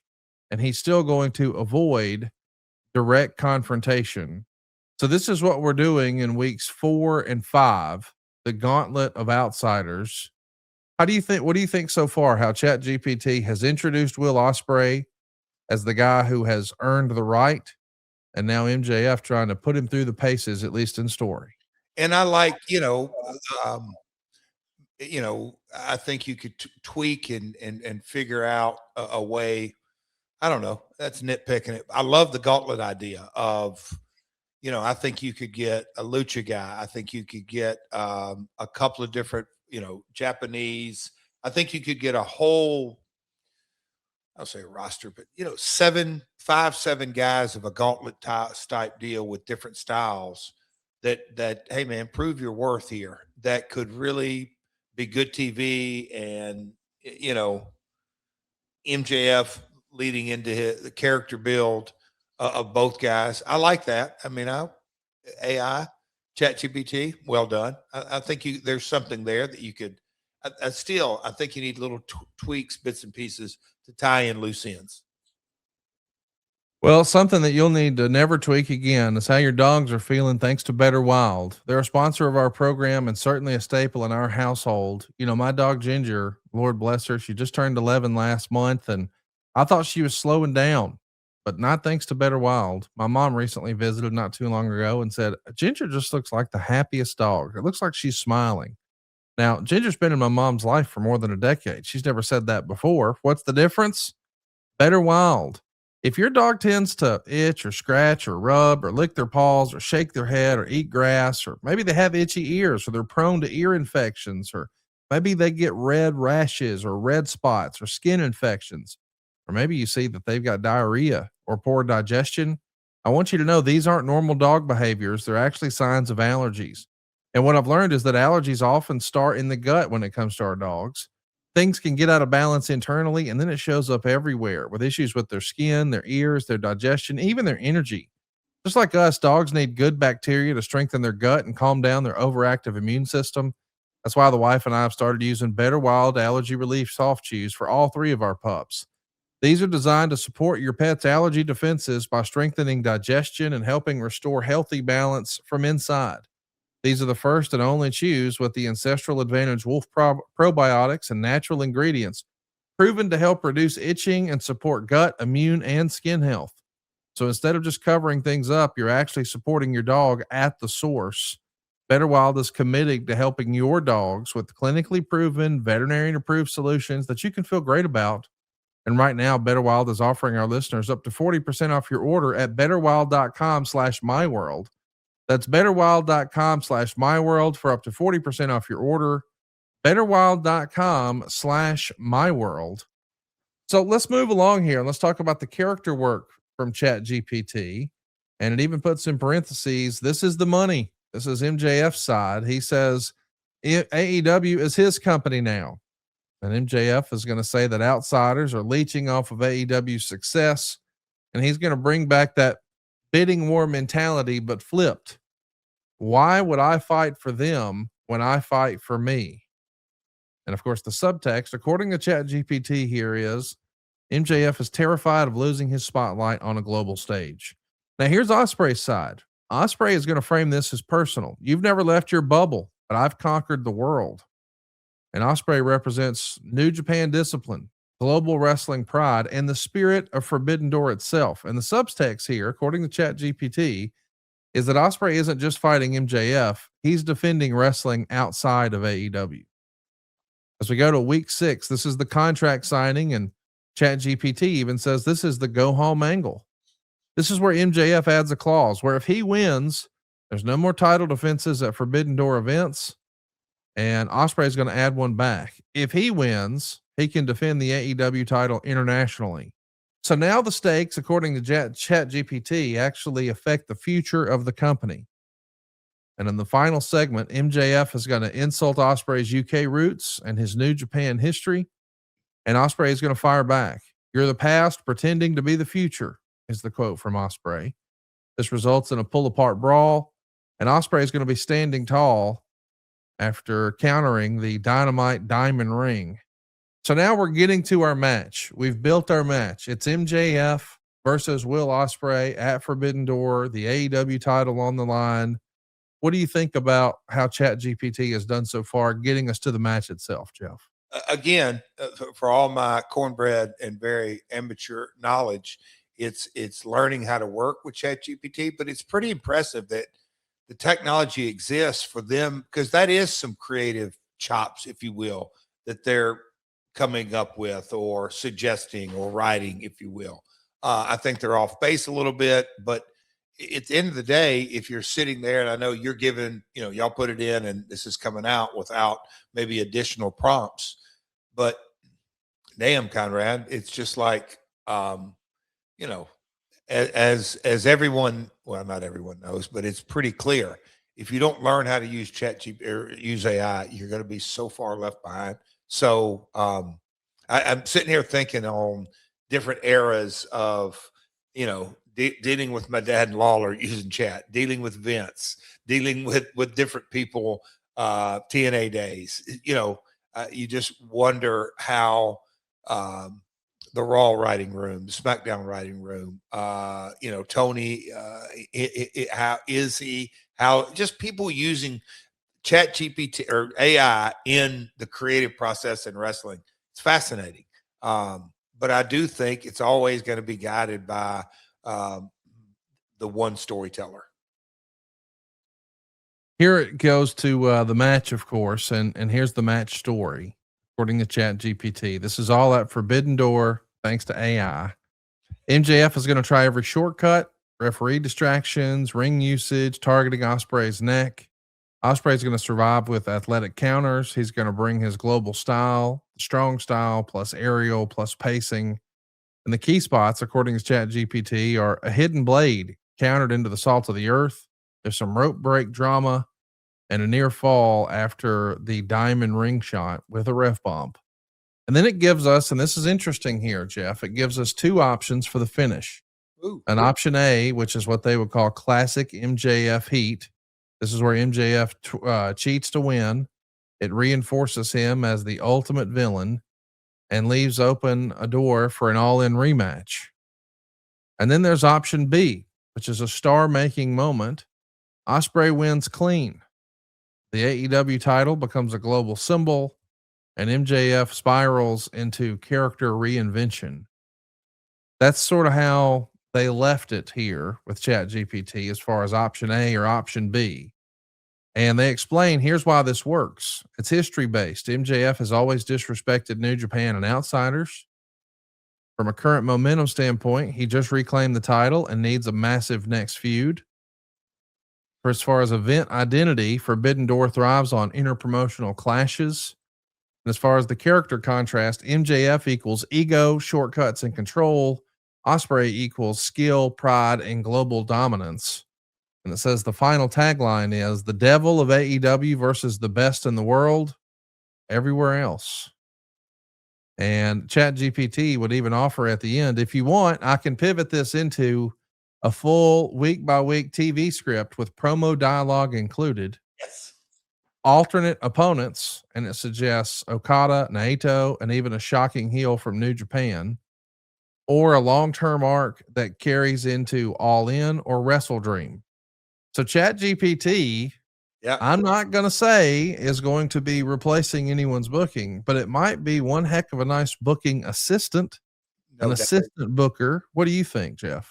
To me, and just as you're talking about this and you started to go into All In, is that, man, what a companion piece. I'm just sitting here thinking that right now you could put in there, all right, on whatever, Mania, All In, whatever it is, this is kind of the dream card that I'm going to put together, and you have things in your mind, this celebrity involvement, this tag blow off, this female, whatever it may be. And you get out 3 months, 6 months in advance, and then put in the 10-pole events, and then put in, all right, we've got 5 weeks in between this premium live event. We got 4, we got 6. Input it with more and more and more and more and more information, and then say, okay, what your original question was, what's the forbidden door? Because you can put in there, I want to go super aggressive, and I don't know. It's the prompts, learning how to put the right prompts. I love it and I don't think it will be. I think it already is. And Shapiro said it. So, he's saying that Nick and Paul are using it. I think I translate that is the entire creative process is being assisted by AI. I want to know what you guys think of the storyline. Let us know in the comments. Did you hate what AI did for this wrestling storyline? Did you like the Chat GPT Osprey versus MJF? Let us know in the comments below right here on YouTube at myworldpod.com. I got to tell you, I don't hate it. And No. I know that there's some people who are sort of anti-AI and are going into this thing kicking and screaming, but I do think it can add value, but I think it's critical that we all figure out how to work with it. And something that I want you to learn how to work better with is your toilet. Thanks to our friends at Tushy. I got to tell you, I'm such a big believer in this product. Double J's been to my house many times. He can tell you I've been a day one Tushy guy. And right now the playoffs are on. Your bracket's busted. Every dunk, every goal, every homer counts. You're glued to the TV, but that's when bathroom efficiency matters. The Tushy bidet is going to transform your bathroom wellness for life, from gut to butt to bowl. Soothe your bottom instantly with warm water that never runs cold. 99% of people who wash with Tushy warm water bidets feel cleaner and fresher after going to the bathroom. Tushy e-bidets instantly modernize your daily routine and bathroom with a heated seat, adjustable water temperature, and a powerful yet gentle dryer. Every Tushy bidet easily attaches to your existing toilet without the need for additional plumbing. E-bidets only require an outlet. This is daily decadence with practical benefits. Over half the people who wash with Tushy soothe their hemorrhoids, and 9 out of 10 people reduce itching and discomfort. Instead of wiping endlessly with toilet paper, Tushy pristinely removes 99% of bacteria while protecting your natural skin barrier thanks to one natural ingredient: fresh water. Installation simple. It only takes about 10 minutes to complete. Literally anybody can do it. It's also easy to use. You sit down, you cleanse, and you dry using the built-in dryer. That's right. Going to the bathroom can now be hands-free. People who made the switch to Tushy are using up to 80% less TP. No more clogged toilets. No more wasting money on something that does an inferior job cleaning your body. Every Hello Tushy bidet comes with a 30-day hassle-free return and a 12-month warranty. If you're not Team Tushy, you're not Team Clean. Right now, for a limited time, our listeners can get 10% off your first bidet order when you use the code Jarrett at checkout. That's 10% off your first bidet order at hellotushy.com with the promo code Jarrett. Jeff, you want to spell the promo code for us? Sure. That's HE. Oh, the promo code. My bad. The promo code is JERRETT. That's Jarrett, JARRETT. Be sure to check it out. HelloTushy.com. The promo code is Jarrett. So listen, dude, this weekend is another big wrestling pay-per-view. Well, I guess they're not called that anymore. It's a premium live event, and some of the matches I'm sure will be on the ESPN2. Other matches will be on the ESPN app. I briefly want to run through the card and just get your thoughts on the clash in Italy. We got Becky Lynch and Saul Ruka for the Women's Intercontinental Championship. I absolutely love both of these ladies. Ruka has really impressed in NXT for years. I felt so bad for her on her debut when things didn't go exactly as planned. But hey, man, you're on an international PLE with a title on the line versus Becky Lynch. This is sink or swim territory here, is it not? Big time. And I just want to raise my hand and say that we're talking about Clash in Italy coming up this weekend, and we just came off, and you just said premium live event. It's Saturday night main event. It's just a TV show, but we haven't even brought that up. It's just the amount of content that they're pushing out. Everything kind of runs together, but old Soul has her work cut out. She has got to step up to the plate. But Becky is a big money player. It'll be good. Listen, you brought it up. I'd love to get your thoughts. What'd you think of Saturday night's main event? There you have it. No, what'd you think? I mean, we had BFAB, Jade Cargill, and Michin taking on Alexa Bliss, Charlotte Flair, and Rhea Ripley. Saul Ruka and Becky Lynch. They went 2 minutes and 26 seconds. Penta and Ethan Page went 14:22. Brie Bella and Page beat the Irresistible Forces. And then we had the Vision get a win over the Street Profits in 16 minutes and 29 seconds. This all went down in Fort Wayne, Indiana. And I got to view clips of it while doing cardio on Sunday afternoon. That is the extent, which is crazy to me because we're both wrestling junkies. I didn't watch it. I don't know. And I don't mean that. I'm not hating on it. I didn't watch it, and I'm really happy for Ethan, but I didn't. Great point. Love me some Penta. Love me some Ethan. Super excited about it, but it did feel like an afterthought on a weekend when AEW put their pay-per-view out. Did it not? I'm telling you, and Memorial Day weekend, I get that, and both NBA and the hockey. I'm into hockey, but there's just so much going on.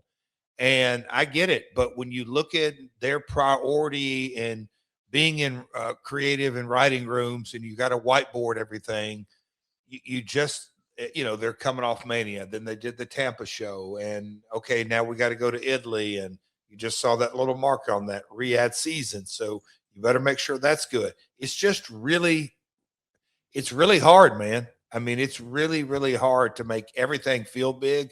I know they had a AAA show. Rey Mysterio got named GM. Obviously, I follow AAA. But this Saturday night main event, and I get it's no longer a priority. I feel like they proved it by Penta Ethan was the main event, right? Yeah.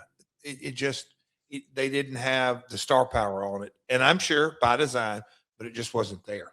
I think the Street Profits went on last. Of course, old school Saturday night's main events, they wouldn't often put the marquee matchup in the main event on first, but I do think that Penta and Ethan was positioned that way.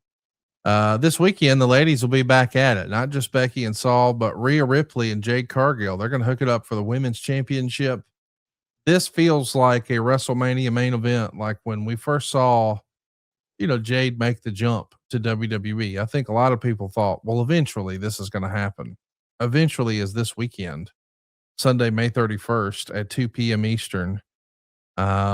Jacob Fatu is going to be in there again with Roman Reigns, this time with the world heavyweight title and the title of tribal chief on the line. Two big time matches here. Roman Reigns and Jacob Fatu, Rhea Ripley and Jade Cargill. What do you expect from these two, Jeff? All of a sudden, when you said it, the Rhea and Jade, that is there any two bigger box office attractions? And I get, we can throw Becky, there's a lot of things that go into it. That feels as big as possible. But man, oh man, it's the churn of creating mega events. Roman, this is a rematch 3 weeks later, and I don't have the dates, but 3 to 4 weeks later off of Tampa. And I'm not, oh, he's hating on WWE. No, I'm not. It just doesn't feel special. And I get it. It's very, very hard. It's the grind of creating a PLE every couple of weeks. It's impossible to do. I think the overwhelming sentiment in WWE right now is there's a sense of sameness. Yeah. And I think there's a pretty old famous cliche now. It was a quote from a Jim Cornette shoot interview that I'm sure has been around in wrestling for a long, long time. But he was sitting with Sean Oliver years ago and he said, if you got a room full of 7-footers, you ain't got no giants. The idea being he's a giant because he's that much different than everyone else. He's that much bigger. It feels special. You raising your hand. Yes, sir. Stadium Stampede. It was different. You can't have 7 or 8 of those. Same thing I said a couple of weeks ago, and I really meant it. Tony's mentality of having an incredibly deep roster, and he doesn't mind at all to put this guy on the shelf or this team on the shelf or this guy here or this guy there, and then bring it back around, because you could name multiple folks that weren't a part of a Double or Nothing that they're going to get it interjected back in. That's where the industry is at, and certainly where it's headed. But sameness, that's a kiss of death in promotion world. It's very hard when your audience starts feeling that. Consequences come from that. I know that I'm going to get attacked and I'm going to get hate and I'm going to get criticized, and I get that. I welcome it. At Hey, it's Conrad on Twitter is the handle if you'd like to throw me under the bus. But it does feel like, I mean, I'll just say it. This past weekend, Saturday night's main event did not feel special. When they first brought back Saturday night's main event and they told us they were going to go with the retro vibes and all this, and Jesse Ventura was going to be there, and they had the throwback turnbuckles and they had the old theme song, I think we were all pretty excited about it. And even this past December, when John Cena has his last match on the Saturday night's main event, it felt awfully big. This past weekend did not. And for years and years, these international pay-per-views, nothing of any consequence ever had there. And respectfully, that was certainly the case for the Saudi shows. You could skip it. Nothing big is going to happen. It's not important. It just feels like, respectfully, just another TV show. It didn't have a sense of occasion. So I think they're going to have to, I don't think I'm alone in that thinking. And I think when we see all the hype around AEW Dynasty last month and people being really, really critical of a bad WrestleMania, and now we're coming forward with this Clash in Italy, fresh off of a banger pay-per-view from AEW. I'm wondering, do they need to make any big moves? Let's start with Rhea and Jade. We've seen them hook it up once in singles. It was this year's WrestleMania. Rhea got the win in about 10 minutes over Jade. How critical is it for Jade that she pick up a win here and even it up? If she doesn't, what does that say about her future ceiling in WWE, in your opinion? Well, what the reason you're asking that, I don't see that they, because of the talent churn, even if they are not, and they, Jade has improved so much, her look, she's going over. To me, I don't think there's even a second thought. But the fact that we're kind of having this type conversation about it is back to your point that feels so accurate. Sameness. Okay, the sameness is, we kind of get it. This is the route they're going. This is a build. Jade's got to go over. I don't think that makes me want to watch the show anymore either, at all. And that's what I guess, as far as shaking things up, I don't think you shake things up by finishes. I think you've got it. And I've said it for now 15 years. Something fundamentally has to shift in format and style and direction. I think that's probably not going to happen this weekend, though. Not at all. So I think Jade's going. I think Jade goes over. Let's talk about Jacob and Roman. You know, these guys have been on the other side of each other 3 times in like gang warfare. Roman's up 2-1 in that, but they've had one singles match. And of course, we remember that was earlier this month on May 9th. So in the same calendar month, they're going to wrestle the big pay-per-view in Tampa and 3 weeks later in Italy. Now, Jacob was on the losing end in Tampa, 17 minutes and 50 seconds in. Roman retains. This was Roman's world for a long, long time. Could you see an upset? Is this Jacob Fatu's weekend? And if not, does it hurt him moving forward that he had a bite at the apple and failed so early?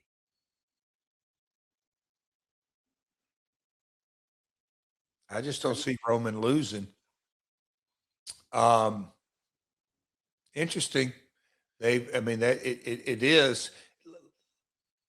Here's where I'm running blind on this. I haven't seen the promos to set that stipulation up. And I think that really matters in this. Like, what is the positioning? That would help me make a much more educated guess. And so I don't want to guess on something that I haven't really seen the build, how they arrived at the step here. And I think that really matters here. Last year, the Clash in Paris, we saw Roman Reigns get a win over Bronson Reed. And then we turned around and ran it back in an Australian street fight in Australia, and Reed got the win over Roman. I'm saying all that to say it does feel like maybe they're going to do that again. What would you think about the optics of Jacob Fatu winning the world title? Well, how would that be received in the WWE universe if Jacob Fatu is able to defeat Roman Reigns after seemingly no one could beat that man for that belt for so long? Granted, different belt, different time, different story. What would it do for Jacob? What would it do for WWE? What would it do for Roman if Jacob gets his hand raised? Well, Rody, one thing that just jumped off the page at me is that Cody's the #1 seller and Danhausen's the #2 merch seller. Is Jacob #3? Is he moving the needle as a babyface? That you go, man, we cannot stifle this momentum. The momentum's going with this guy as a babyface. We got to roll with it. So kind of that's where the real data and the real metrics and the real fan engagement and cashing the ringing of the cash register, because said babyface is headed up, but I don't know that to be true. So I think Roman goes over. Can't wait to see what happens this weekend. Let us know in the comments below. Would you put the title on Jade? Would you put the title on Jacob? We want to know, because clearly we've got 2 well-established characters here, Rhea Ripley and Roman Reigns, 2 well-established crowd favorites. Are we going to see some sort of a shift this weekend? I also want to talk to you about Cody Rhodes and Gunther. Once upon a time, I kind of thought this may have been the WrestleMania main event. I couldn't make heads or tails out of it. Why would you have Gunther run through Goldberg and then run through John Cena and then run through AJ Styles? Well, maybe what the original plan was didn't happen, but it's happening this weekend. Sunday, May 31st, Gunther is going to challenge Cody Rhodes for the undisputed WWE championship. I don't know. What do you think? Cody just got, he's had 2 matches since WrestleMania, and we know he left with a punted eye, and I thought for sure a broken orbital bone. Since then, he's had wins on SmackDown over Ricky Saints and Sami Zayn. But do you think he can keep the streak alive with a win over Gunther this weekend, or is it upset alert? As you've run through the card, a couple of things keep building in my mind. This is coming on. Summer breaks in this weekend. Memorial Day is kind of the signifying summer's here, vacation start, kids are out of school. So Sunday at 2 Eastern, ESPN's coming on, and I would venture to say that TKO wants to keep not just Netflix, but ESPN and their partners happy. And so they've got Roman in a title match. They've got Cody in a title match. I think Becky, Rhea, this card more and more feels loaded up. Again, in the U.S., where is by far your biggest audience, you're coming on a Sunday early afternoon. That's a challenging spot to begin with. And then, when we think about the specifics of Cody and Gunther with, gosh, the run, we'll call it the run, and, from the Cena and just the push. And it's Italy, maybe not Gunther's backyard, but awful close. I don't see how they're not going to beat Gunther. Just knowing, I'd love for you to throw that in Chat GPT. Hey, chat, who's winning between Cody and Gunther? Because I think all signs point to Gunther going over, which will get you to SummerSlam. I tend to agree. It's going to be interesting to see what happens because we know they had it on Drew, and in early March they switched it back to Cody. Cody's only had this title since early March. Will he even make it to the 3-month mark? And he got brutalized at WrestleMania. Everybody's going to be paying attention this weekend. But the other match that everybody's talking about, and boy, nobody saw it coming. Brock Lesnar's back, and he's wrestling Obafemi the second time. He made his return this past Monday on Monday Night Raw. We saw Oba doing his pose with the big spotlight, and then here comes a hulking figure hitting an F5 on him. What in the world? Oba is back. Brock is not retired. And they're doing a rematch this weekend. What do you expect here, dude? So he's wrestling at 2:00 Sunday afternoon. Brock is such a good. His matches, although not very long, man, he tells good stories. Shout out Paul Heyman. What is the story they're going to tell? Obi, it feels like he is this crazy kind of momentum rolling here, but at some point, you don't have to, but he is going to take a loss. Does Obi beat him and then Brock wins his rubber match against him? I don't know. That's kind of a toss up. But again, this card is stacked, Conrad. It is kind of you said earlier, kind of a Mania level card. I don't know, man. If I got to choose, if I'm a betting man, Obi goes over again. Wouldn't have guessed that. Let us know in the comments below. Who do you think wins this weekend, Brock or Femi? We'll talk about it next week here. The good, the bad, and the ugly. There's all the news that's fit to print every week that we try to cover. We missed a few headlines this week, but we did break down AI, specifically Chat GPT, and can it be valuable in pro wrestling? We tried to add some context to what a lot of people are saying is maybe the best AEW pay-per-view of all time. What do you think? Will we see Mick Foley step in the ring again? Are we going to get new WWE champions this week? We'll talk about it all next week. The good, the bad, and the ugly right here on My World. Be sure to hit that subscribe button, turn on your notifications bell, and tell a friend about My World. Peace.